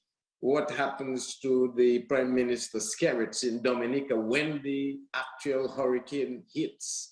And I think that is, in a sense, of what the Prime Minister was indicating there. You need to have, first and foremost, an ability to execute rescue. And that is, I think, the first part he referred to in terms of liquidity. Having access to immediate liquidity on the occurrence of the event. And then there is equally the means of transforming from rescue into recovery. And that requires another whole element in terms of how much, say, financing, how much know-how, how much equipment capital that one needs. But equally, there is what we now talk about, the building back better, but I would say building forward better. What is needed now to reposition, which is even larger, so that even if we start from, let's sort of bring it into just climate control, the biggest threat we face is when we say we are moving away from fossil fuels. What does it mean in terms of rebuilding economies? And each of the economies, the small island states in particular we are talking about, are already starting at a disadvantage with regard to initial conditions. They are already developing as opposed to developed. So the hurdle rate is already higher. then there's the question of the total cost. The total cost is going to be large because you have an access problem, you have a quantity problem of financing, and you have a risk premium problem that you need to be able to meet. And there's equally the ability to transform. And that ability to transform is not just a function of the financing. It is now the totality of that transformation that we are talking about, both at the social level, the environmental level, the economic level. And so the problem is humongous. And that is why I say we need to see how you get all hands on deck, recognize the magnitude of the problem, and be willing to be innovative in terms of how we can help move those small island states forward. And that's not going to be a trivial element. And I think it is more than the NDBs, it's more than the donors, it's more than the private sector in terms of crowding in. It becomes all of us together recognizing the one common purpose. And that one common purpose is the goal of shifting development from being small, developing, to small, developed. And it is development, as I said in my opening remarks, from a total holistic perspective, where you have livelihoods that are sustainable, where you have resilience of economies that can sustain the shocks we are talking about, where we are totally connected in a global value chain, and where we can thrive as innovators so that we don't get left behind. Because the other aspect of this is, it's not just sufficient to say, I have moved you out of your disadvantaged position. I need to equally not just build back better, but build back to sustain so that I can continue to remain there. You surely don't want to grow. Say you are now partially developed, or let's say more developed, and then fall back after 5 years back to your developing state. And so it is that total we only have 20 minutes left. I think we need to look forward to. Mm-hmm. Thank you so much, Dr. Leon. I can see your passion, and we're certainly looking forward to be on the receiving end of your passion as the president of the Caribbean Development Bank. We have only 20 minutes left, and I wish to pose the next question to the Secretary General of the OACPS, Chakotay. You have spoken about building back better, which is also what Dr. Leon spoke about. So we're now in the dying days of the fossil fuel industry, and we're entering the new era, clean energy era, but really, in a sense, the same mistakes could happen. The same sort of extractive philosophy of extracting fossil fuels is now shifting to sort of mining of lithium and rare earths, and maybe the same problems will happen again. How do you see it, Secretary General, that we can avoid falling into the same traps again? Well, thank you very much for the question. I think that as far as our countries are concerned, there is now, there is more and more a lot of awareness on the climate change impact on our economies. I do see that governments are more and more concerned of exploring commodities that in the long run will, first of all, deplete, but also destroy the environment. And therefore, I believe that it's becoming a major interest for most of our countries. And indeed, as I look at the agreements that we have signed recently with our partners, the European Union, there is a very large interest into financing projects that are balanced with the environment. Governments will have certainly more access to projects that are balanced to make sure that the environment is not depleted. And I also think that governments can no longer just keep on investing into parts of the economy that will deplete or even compromise the future of their economies. So indeed, I think that they will need to look into how well they go into mining and how well they can transform some of these products or minerals so that they don't leave a dangerous environment behind. So I think that there is indeed a very large awareness coming up into governments, and as well as most of our assistance goes into advising governments to make sure that these things are well done. I believe that that's being very well taken at most levels. Right. Okay. Well, thank you very much, Secretary General, for pointing the way in how we can build back better. You did, of course, mention that the EU is a very major partner with the ACP and in the private sector partnership.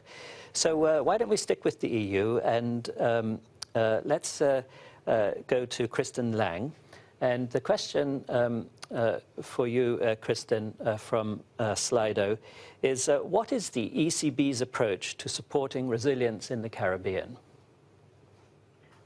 Thank you very much. The EIB, sorry. I'll change it to EIB rather than ECB with that. I'll be really short because we're given the time constraints. And I just want to highlight in response to some of the comments made, which links to how we are dealing with resilience. The procurement issue mentioned, this is something that is essential. So in terms of the preparedness, so that you're prepared to deal with the procurement when a natural disaster happens, this is something that can really slow down the implementation. So I just want to start off by saying that the preparedness and what the efforts that are done to be able to prepare for the implementation of the projects and prepare the projects that will need to be implemented is essential. The EIB has been involved in the Caribbean for over 40 years, and I just want to thank Dr. Leon and all his colleagues at the Caribbean Development Bank, because here I think we've had a partnership. We've mentioned today that you need to work together, and I think they're through technical assistance, through let's say adapting the way that climate is mainstream now at the Caribbean Development Bank, and we really work together. We speak the same language. That we've been able to finance projects such as security of water supply, solar energy, flood protection, respond to the devastation hurricanes, and recently we repurposed part of one of our credit lines to help deal with the COVID vaccine. So I want to just stress that the EIB is a partner in the area. We are mainstreaming adaptation into everything we do. Climate action is on the forefront, and what we try to do is try to find innovative ways where we can look with the EU, for example, the CIF grants to provide technical assistance to prepare projects, and then work with different intermediaries to find solutions. We're going to have to think differently. We're going to have to try to look back. I really appreciated the comments made of what are the lessons that we can learn. What were the challenges that were faced? Well, we need to share these experiences and really try to get prepared for that. And I think through entities such as the Caribbean Development Bank, that we have very good communication challenges where we can understand the size of the problem, because as you indicated, we need to have a solution which is in line with the problems and find a solution together going forward. So I'll be short, just to know that the EIB is we've been there for 40 years in the region, that we're there to work with the counterparts to try to find solutions and contribute in our way into helping to find a solution. So thank you again. Well, thank you very much for that commitment that you have made, Kristen. That's so much appreciated, I'm sure. So we'll move on to a question for Dame Patricia. So the Commonwealth of Nations has always been very heavily involved in promoting education.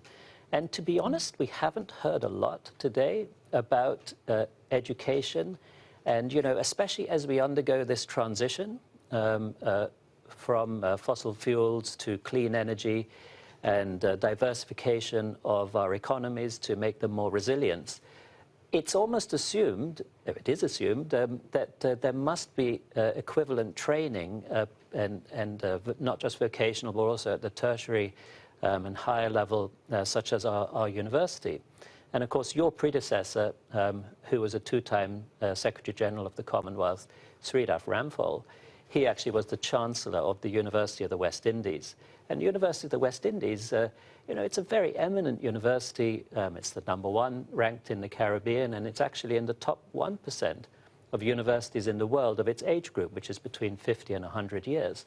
So, you know, we're a good university. We're here, we're ready, but I can assure you that the member countries, such as Dominica and other countries which have so been heavily affected by COVID-19, they're going to struggle to support this public university so that we can continue to train the generations of up-and-coming students who then will become the professionals to drive the clean energy transition.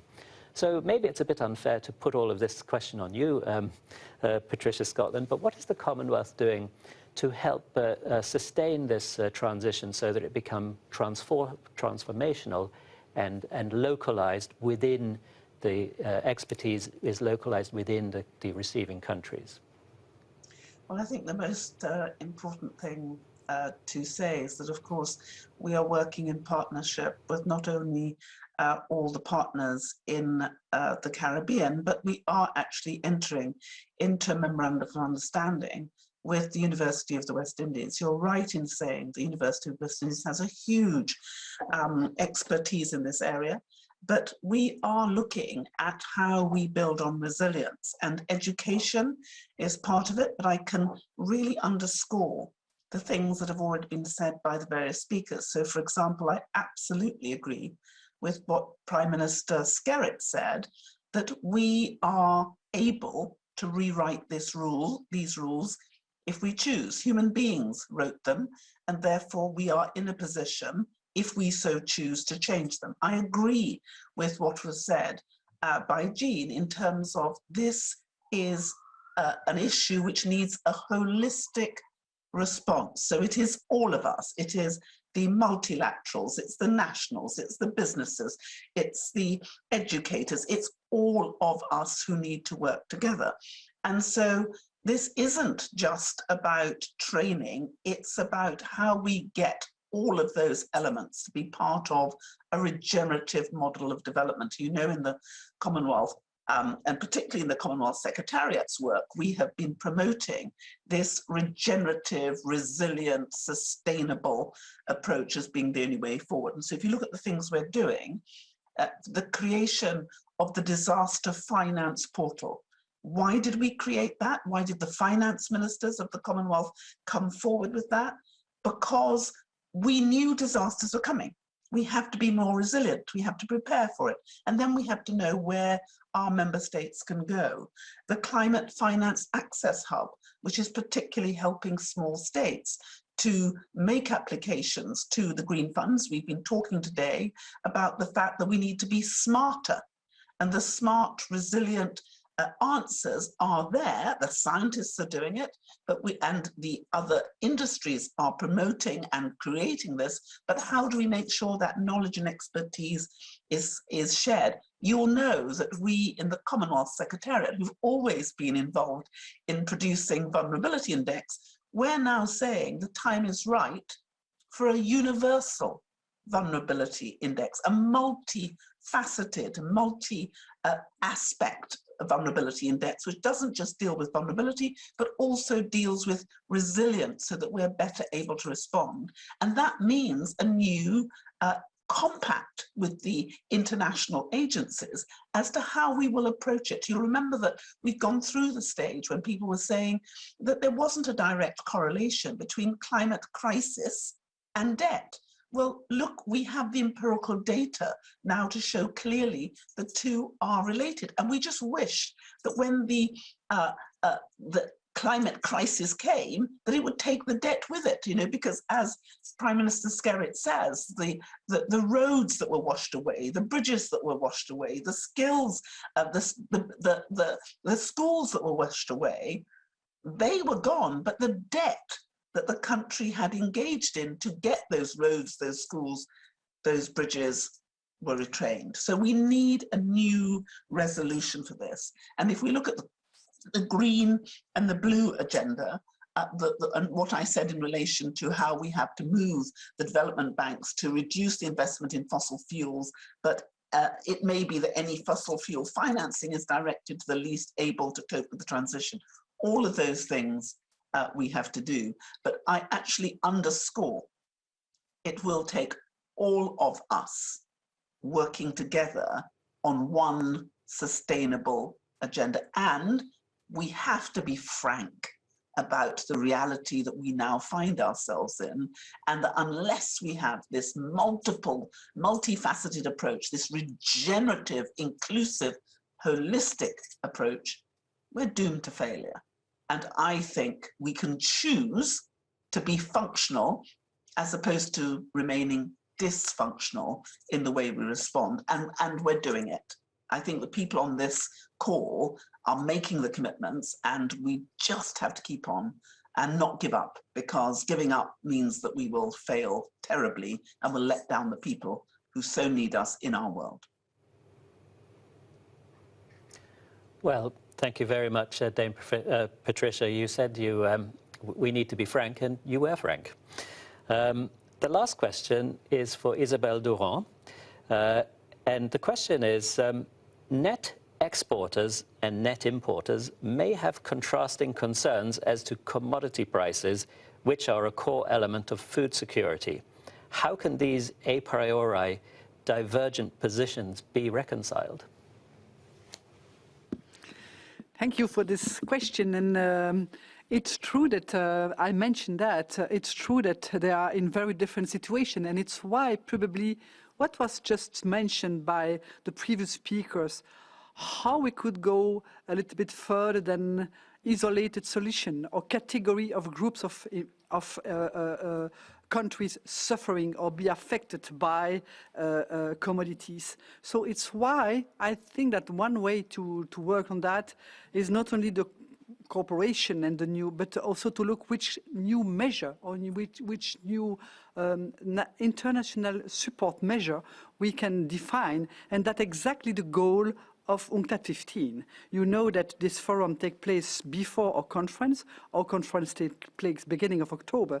And this question of to reconcile those two aspects and trying to go a little bit further or beyond the question of vulnerability, as it was said, no, we have to look at something or a tool which is a little bit bigger, and trying to build coalition to finance the issues, because I would like to insist on that. It was said, we need support. We need a time scale which is better in order to help the countries when it's needed. And it's why I think that one opportunity is the special drawing rights, which are one issue making the link between debt issue, as it was said, and commodities or problems of climate change. And it's why this new special drawing rights, which are now decided, how we can really allocate that to the most needed countries where the needs are so big and so important. That needs really coalition, network, capacity to create alliances between, of course, the Caribbean countries with their specific problems, but also with other countries, trying to elevate the level of the voice of the Global South on those issues, and especially regarding the way to finance the problems that were mentioned. So on that, I count on all of you in order to feed the conference and trying to elevate the level of our voice in order to create coalition in this regard. That's something that we need urgently. Well, thank you very much, Isabelle, for your comments. So we have now reached the end of this panel discussion, which I think has been quite eye-opening, and a lot of solutions have been proposed to the issues. I'm very, very pleased to have been able to host this eminent panel. We now come to the point where each of you is asked to give final comments. We're very short on time. I can only give 2 minutes to each of you, please, because we have to go back to Geneva, where some final comments are also going to be wrapped up. So I will start with Prime Minister Skerritt. Your final comments, please. Thank you very much, Professor. I want to commend you for your exceptional coordination. I want to commend UNCTAD for its usual support to us as developing countries and its further commitment to do so. I believe it's important for us to, as a global community, recognize that there are real challenges which require real solutions and in a timely fashion. You know, and these things are not going to wait for us to solve problems. It is a moving target, and we're looking forward to all our development partners working together, all of us working together to find common solutions to these common challenges. Climate change is real. We are the least contributors to carbon emission, but we are those who are most affected by the impact of climate change. And what can be done and what should be done to mitigate against this and to help us build better and to help us build with greater resilience. So I look forward to the continuing debate. We move to see the climate change conference, and we look forward to hope that we can advance our commitment to addressing climate change issues. Thank you very much.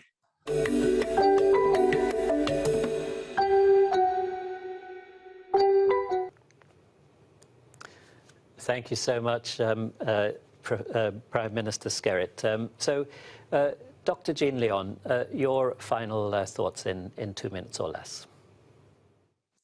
I shall be less. Thanks again. I want to echo what Prime Minister Skerritt has said. Thanks first for putting this together and ensuring that we had the opportunity to at least air some of the issues that we think are necessary going forward. In my case, it's a simple closing remark. We need to harness all the knowledge that exists towards the solutions of reversing climate change issues, but recognizing that we have to make this a holistic solution. It has to treat people, not just as elements of a society, and that the solutions need to be time-paced such that we do not lose people in the process of implementing, given that the magnitude of the problem is so huge. But it will take partnerships, it will take communities of interest, communities of togetherness, if that is the right word, and the will to find the counterparts to actual implementation, which is the financing element to get it done. With that, I think we are on a good track. We just have to keep working together to get this done.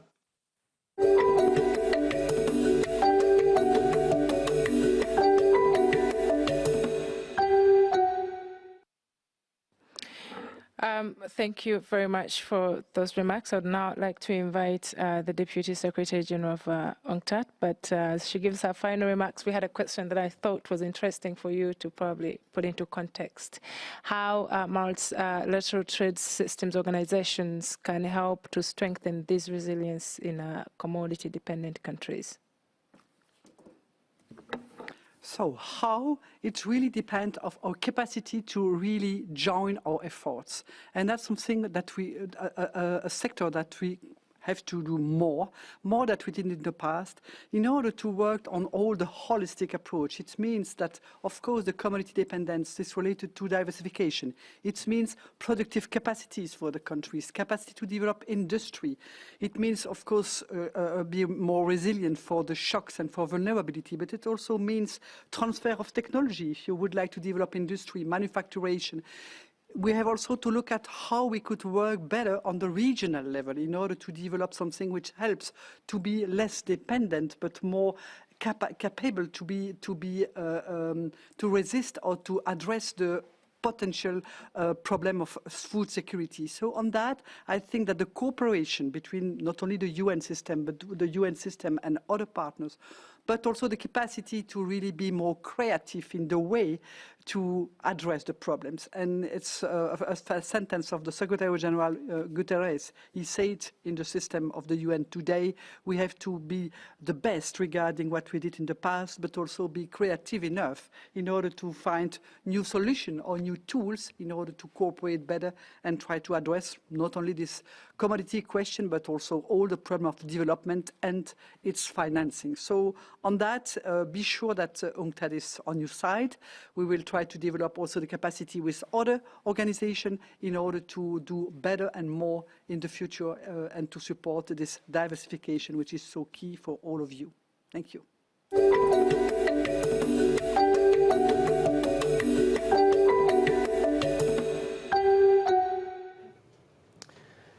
So thank you very much, Isabel. The final comments from Dame Patricia, please. Well, firstly, I think we have a huge opportunity. We've all had a terrible shock as a result of the COVID-19, but what it has done is it's demonstrated to us that we have to intensify our cooperation. And I'm so proud that we already have a close memorandum of understanding with UNCTAD and with a number of those agencies already on this call. So what do we know? We know that human genius has got us into this mess, and we know that human genius is going to get us out of it. So the innovation that we're coming up is vital. We know too that the small island developing states are the canaries that are being sent down the climate crisis mine. And many of those countries aren't coming back, and if we're going to save them, we're going to have to work together more energetically. We know that digitalization is one of the ways in which we are able to communicate and connect and learn from each other and share. And we know that unless we work in partnership, we aren't going to succeed. But I'm celebrating the fact that we are working more in partnership than we have ever done before. We have a comprehensive memorandum of understanding between ourselves and the whole of the UN. And I think we need to work together relentlessly, because I honestly believe we can do this. We are doing this. All we need to do is to stick at it and make sure that we innovate, innovate, and innovate.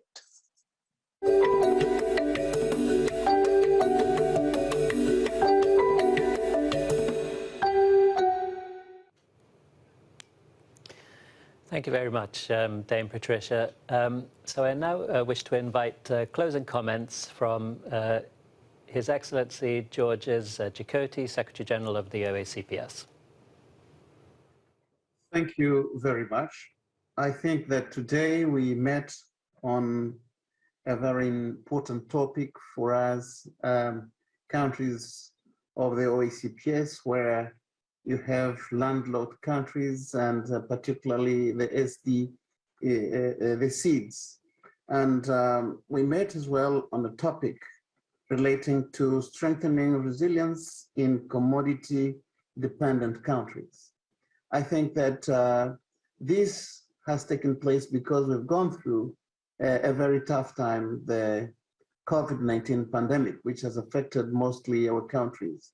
And indeed, most of the countries went through a very tough time when most of their economies could not respond with the lockdowns, with all the problems with which are implied under such circumstances. But coming together in solidarity today and talking in depth on these issues, like the strengthening of resilience in commodity-dependent countries, do make us realize the importance of working hard into changing the structure of our economies, making our economies better, fitter, and more diversified to face the world of tomorrow. And so I think that if we work in solidarity, we will build a better future for us.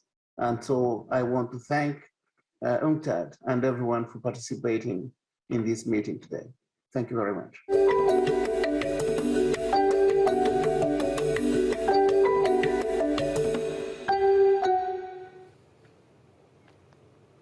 Thank you so much, Secretary General Chikoti. So we will end with final comments from Ms. Kristen Lang. Good afternoon.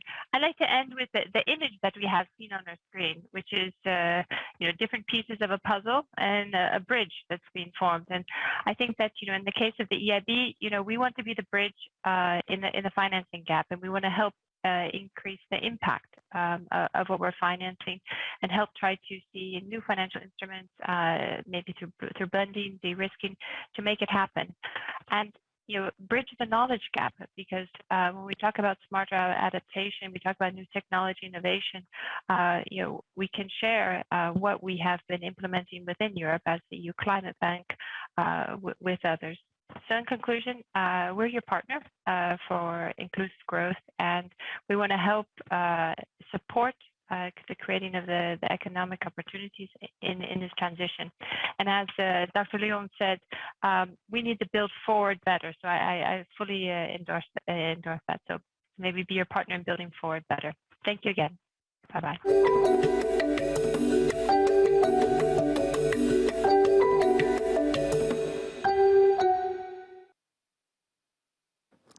Thank you very much for the closing remarks, and I can't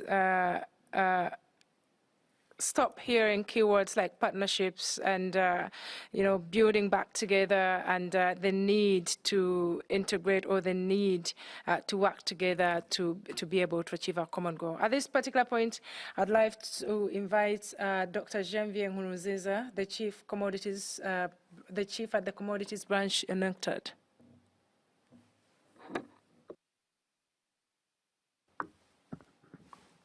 Thank you very much. Here I'm supposed to say a few words to end this meeting, to close this meeting. So I would like to, first of all, say a few things about what has been discussed over the last 3 days. I won't be long. I'll say maybe one thing for each of the sessions that we have had since Monday. The theme was strengthening resilience in commodity-dependent countries. Strengthening resilience in these countries will be achieved first through smart agriculture. One thing that really came out of the debates was that smart agriculture offers huge potential in commodity-dependent countries. But to achieve this, those countries will need technology transfer and technology adoption, a proper infrastructure, and proper data that feed associated models. So these are some of the issues that we need to work on as we go back to our respective activities. The second session on water was that we need to think about water use in a wider way, including virtual water. This is the water that is contained in all the products that we consume. And that water saving works at the micro level, for example, at the farm level. So if we want to really achieve the objective of saving water, we need to give incentives to these micro actors so that they see the benefits from their actions. For example, if we sell products that are certified as saving water, they should benefit more than selling just some simple traditional products. The third session on energy transition, what I really would like to highlight is that and this came from the debates, we must ensure that the process is inclusive and not leave some people behind. Particularly on this topic, the voice of developing countries should be heard. And they highlighted particularly Africa and Latin America, these are the regions that are more concerned because of their current dependence on fossil fuel products. These are the countries that might see their assets stranded as this process takes pace. The fourth session on greening mining for a green energy transition. One important takeaway, which actually came from the private sector, is that it is possible to mine in a green way and make profit. So I think this is very important. It is possible to mine in a green way and make a profit. And also, another takeaway that I think is crucial, to reduce the footprint of the mining sector, why should we not produce green products, such as electric batteries, in countries where key ingredients, such as cobalt, lithium, graphites, manganese, and others, where they are extracted, so that we get these products, these finished products, near the mines where the ingredients are mined. This would reduce the footprint of mining the so-called, of manufacturing the so-called green products. Now, from the roundtable that's just concluded now, one takeaway, which I think everybody really noted, is that we need to work together. We need to work together, and we need to adopt complex and multifaceted approaches to solving complex problems, because the problems are complex. We cannot fix them just with some simple solutions. So, of course, there are many other interesting takeaways that came out of the discussions, but I just thought I would highlight some of them. Now, from these discussions, it is clear that this conversation needs to continue. And this conversation needs to involve everybody, rich and poor, strong and weak, from the north as well as from the south, as our destinies are tied. The recent COVID-19 pandemic has illustrated this. We are all tied together, so we need to find solutions together. Now, before I end, I would like to thank, first and foremost, the Prime Minister of Barbados, Mia Mottley, for her commitment to making this meeting possible, and especially to making the bigger UNCTAD 15 possible, which is going to be held in October. And I would like to acknowledge particularly our colleagues in Barbados, Peter and Carlos, who have tirelessly worked with us over the month during the preparation of this meeting. I would also like to thank our distinguished panelists who did a fantastic job, of course, including our eminent members of the roundtable panel today. I would also like to thank all of you who participated in one or more of the sessions that formed these meetings over the last 3 days. We also owe our thanks to our moderators. Without them, this meeting would not have been proceeded as smoothly as it has. Now, last but not least, I thank our colleagues here, interpreters, the colleagues who have facilitated interactions. This was not an easy one because it was hybrid. So we have a team of technicians here who have made interactions possible from Barbados, from Geneva, and from elsewhere in the world. So we thank them very much. Of course, I would not end without thanking my own colleagues here at UNCTAD, And particularly, I would thank our colleague Marco and Danielle for their dedication to this forum, to the work that led up to this forum. So thank you very much. This is, let's meet now when we participate in the other forums, because I think there is one next week.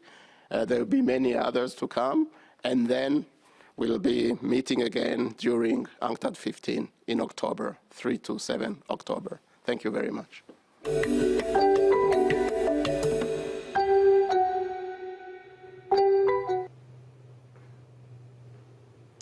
Well, thank you so much, Janvier Nkurunziza. I want to thank you for actually doing part of my job, which was to give the vote of thanks. But the only audience that I do wish to thank is actually our viewing audience. So thank you, everyone, for being part of this wonderful session. So you've heard from the Canaries for the global community. But I think we know that the experiences which are magnified here in the Caribbean, whether it comes to climate change or the impact of COVID-19, they're being felt everywhere. Things like the digital divide that's opened up, inequalities in access to education, and also gender differences in how people are being impacted by these events. So I wish to end by saying what a pleasure it's been to chair this particular roundtable discussion, and I can only wish that in the future you will be able to come and visit Barbados yourself in person. So I hand over to Maggie Mutesi in Geneva to close up. Thank you very much, Clive, and for that kind invitation. We hope that at the time it will be an open world where we can be able to travel back and forth, maybe Geneva, who knows. I would love to thank everyone as well here at the Palais des Nations. I think it's been such a wonderful, wonderful 3 days. And before I close it up, I know it's different time zones, and it's very hard to chair an afternoon or evening session. But I'm so glad there's been so much to learn from our panelists and everyone who has spoken. And one thing to put out before I close this off is, and I am echoing the panelists who said, I think one of the panelists says, we are small developing countries, but we could also be small developed countries. And again, the need for sustainable solutions, because it's very uncertain. Today is COVID, tomorrow is the effects of climate change. Who knows what is going to come next? So sustainable solutions, and that includes an entire ecosystem, financing, being able to create all of these things that can help us in the near future with the uncertainties. Obviously, this is just a build-up to the bigger conference from the 3rd to the 7th of October. And we hope to continue the conversations under the theme from inequality and vulnerability to prosperity for all.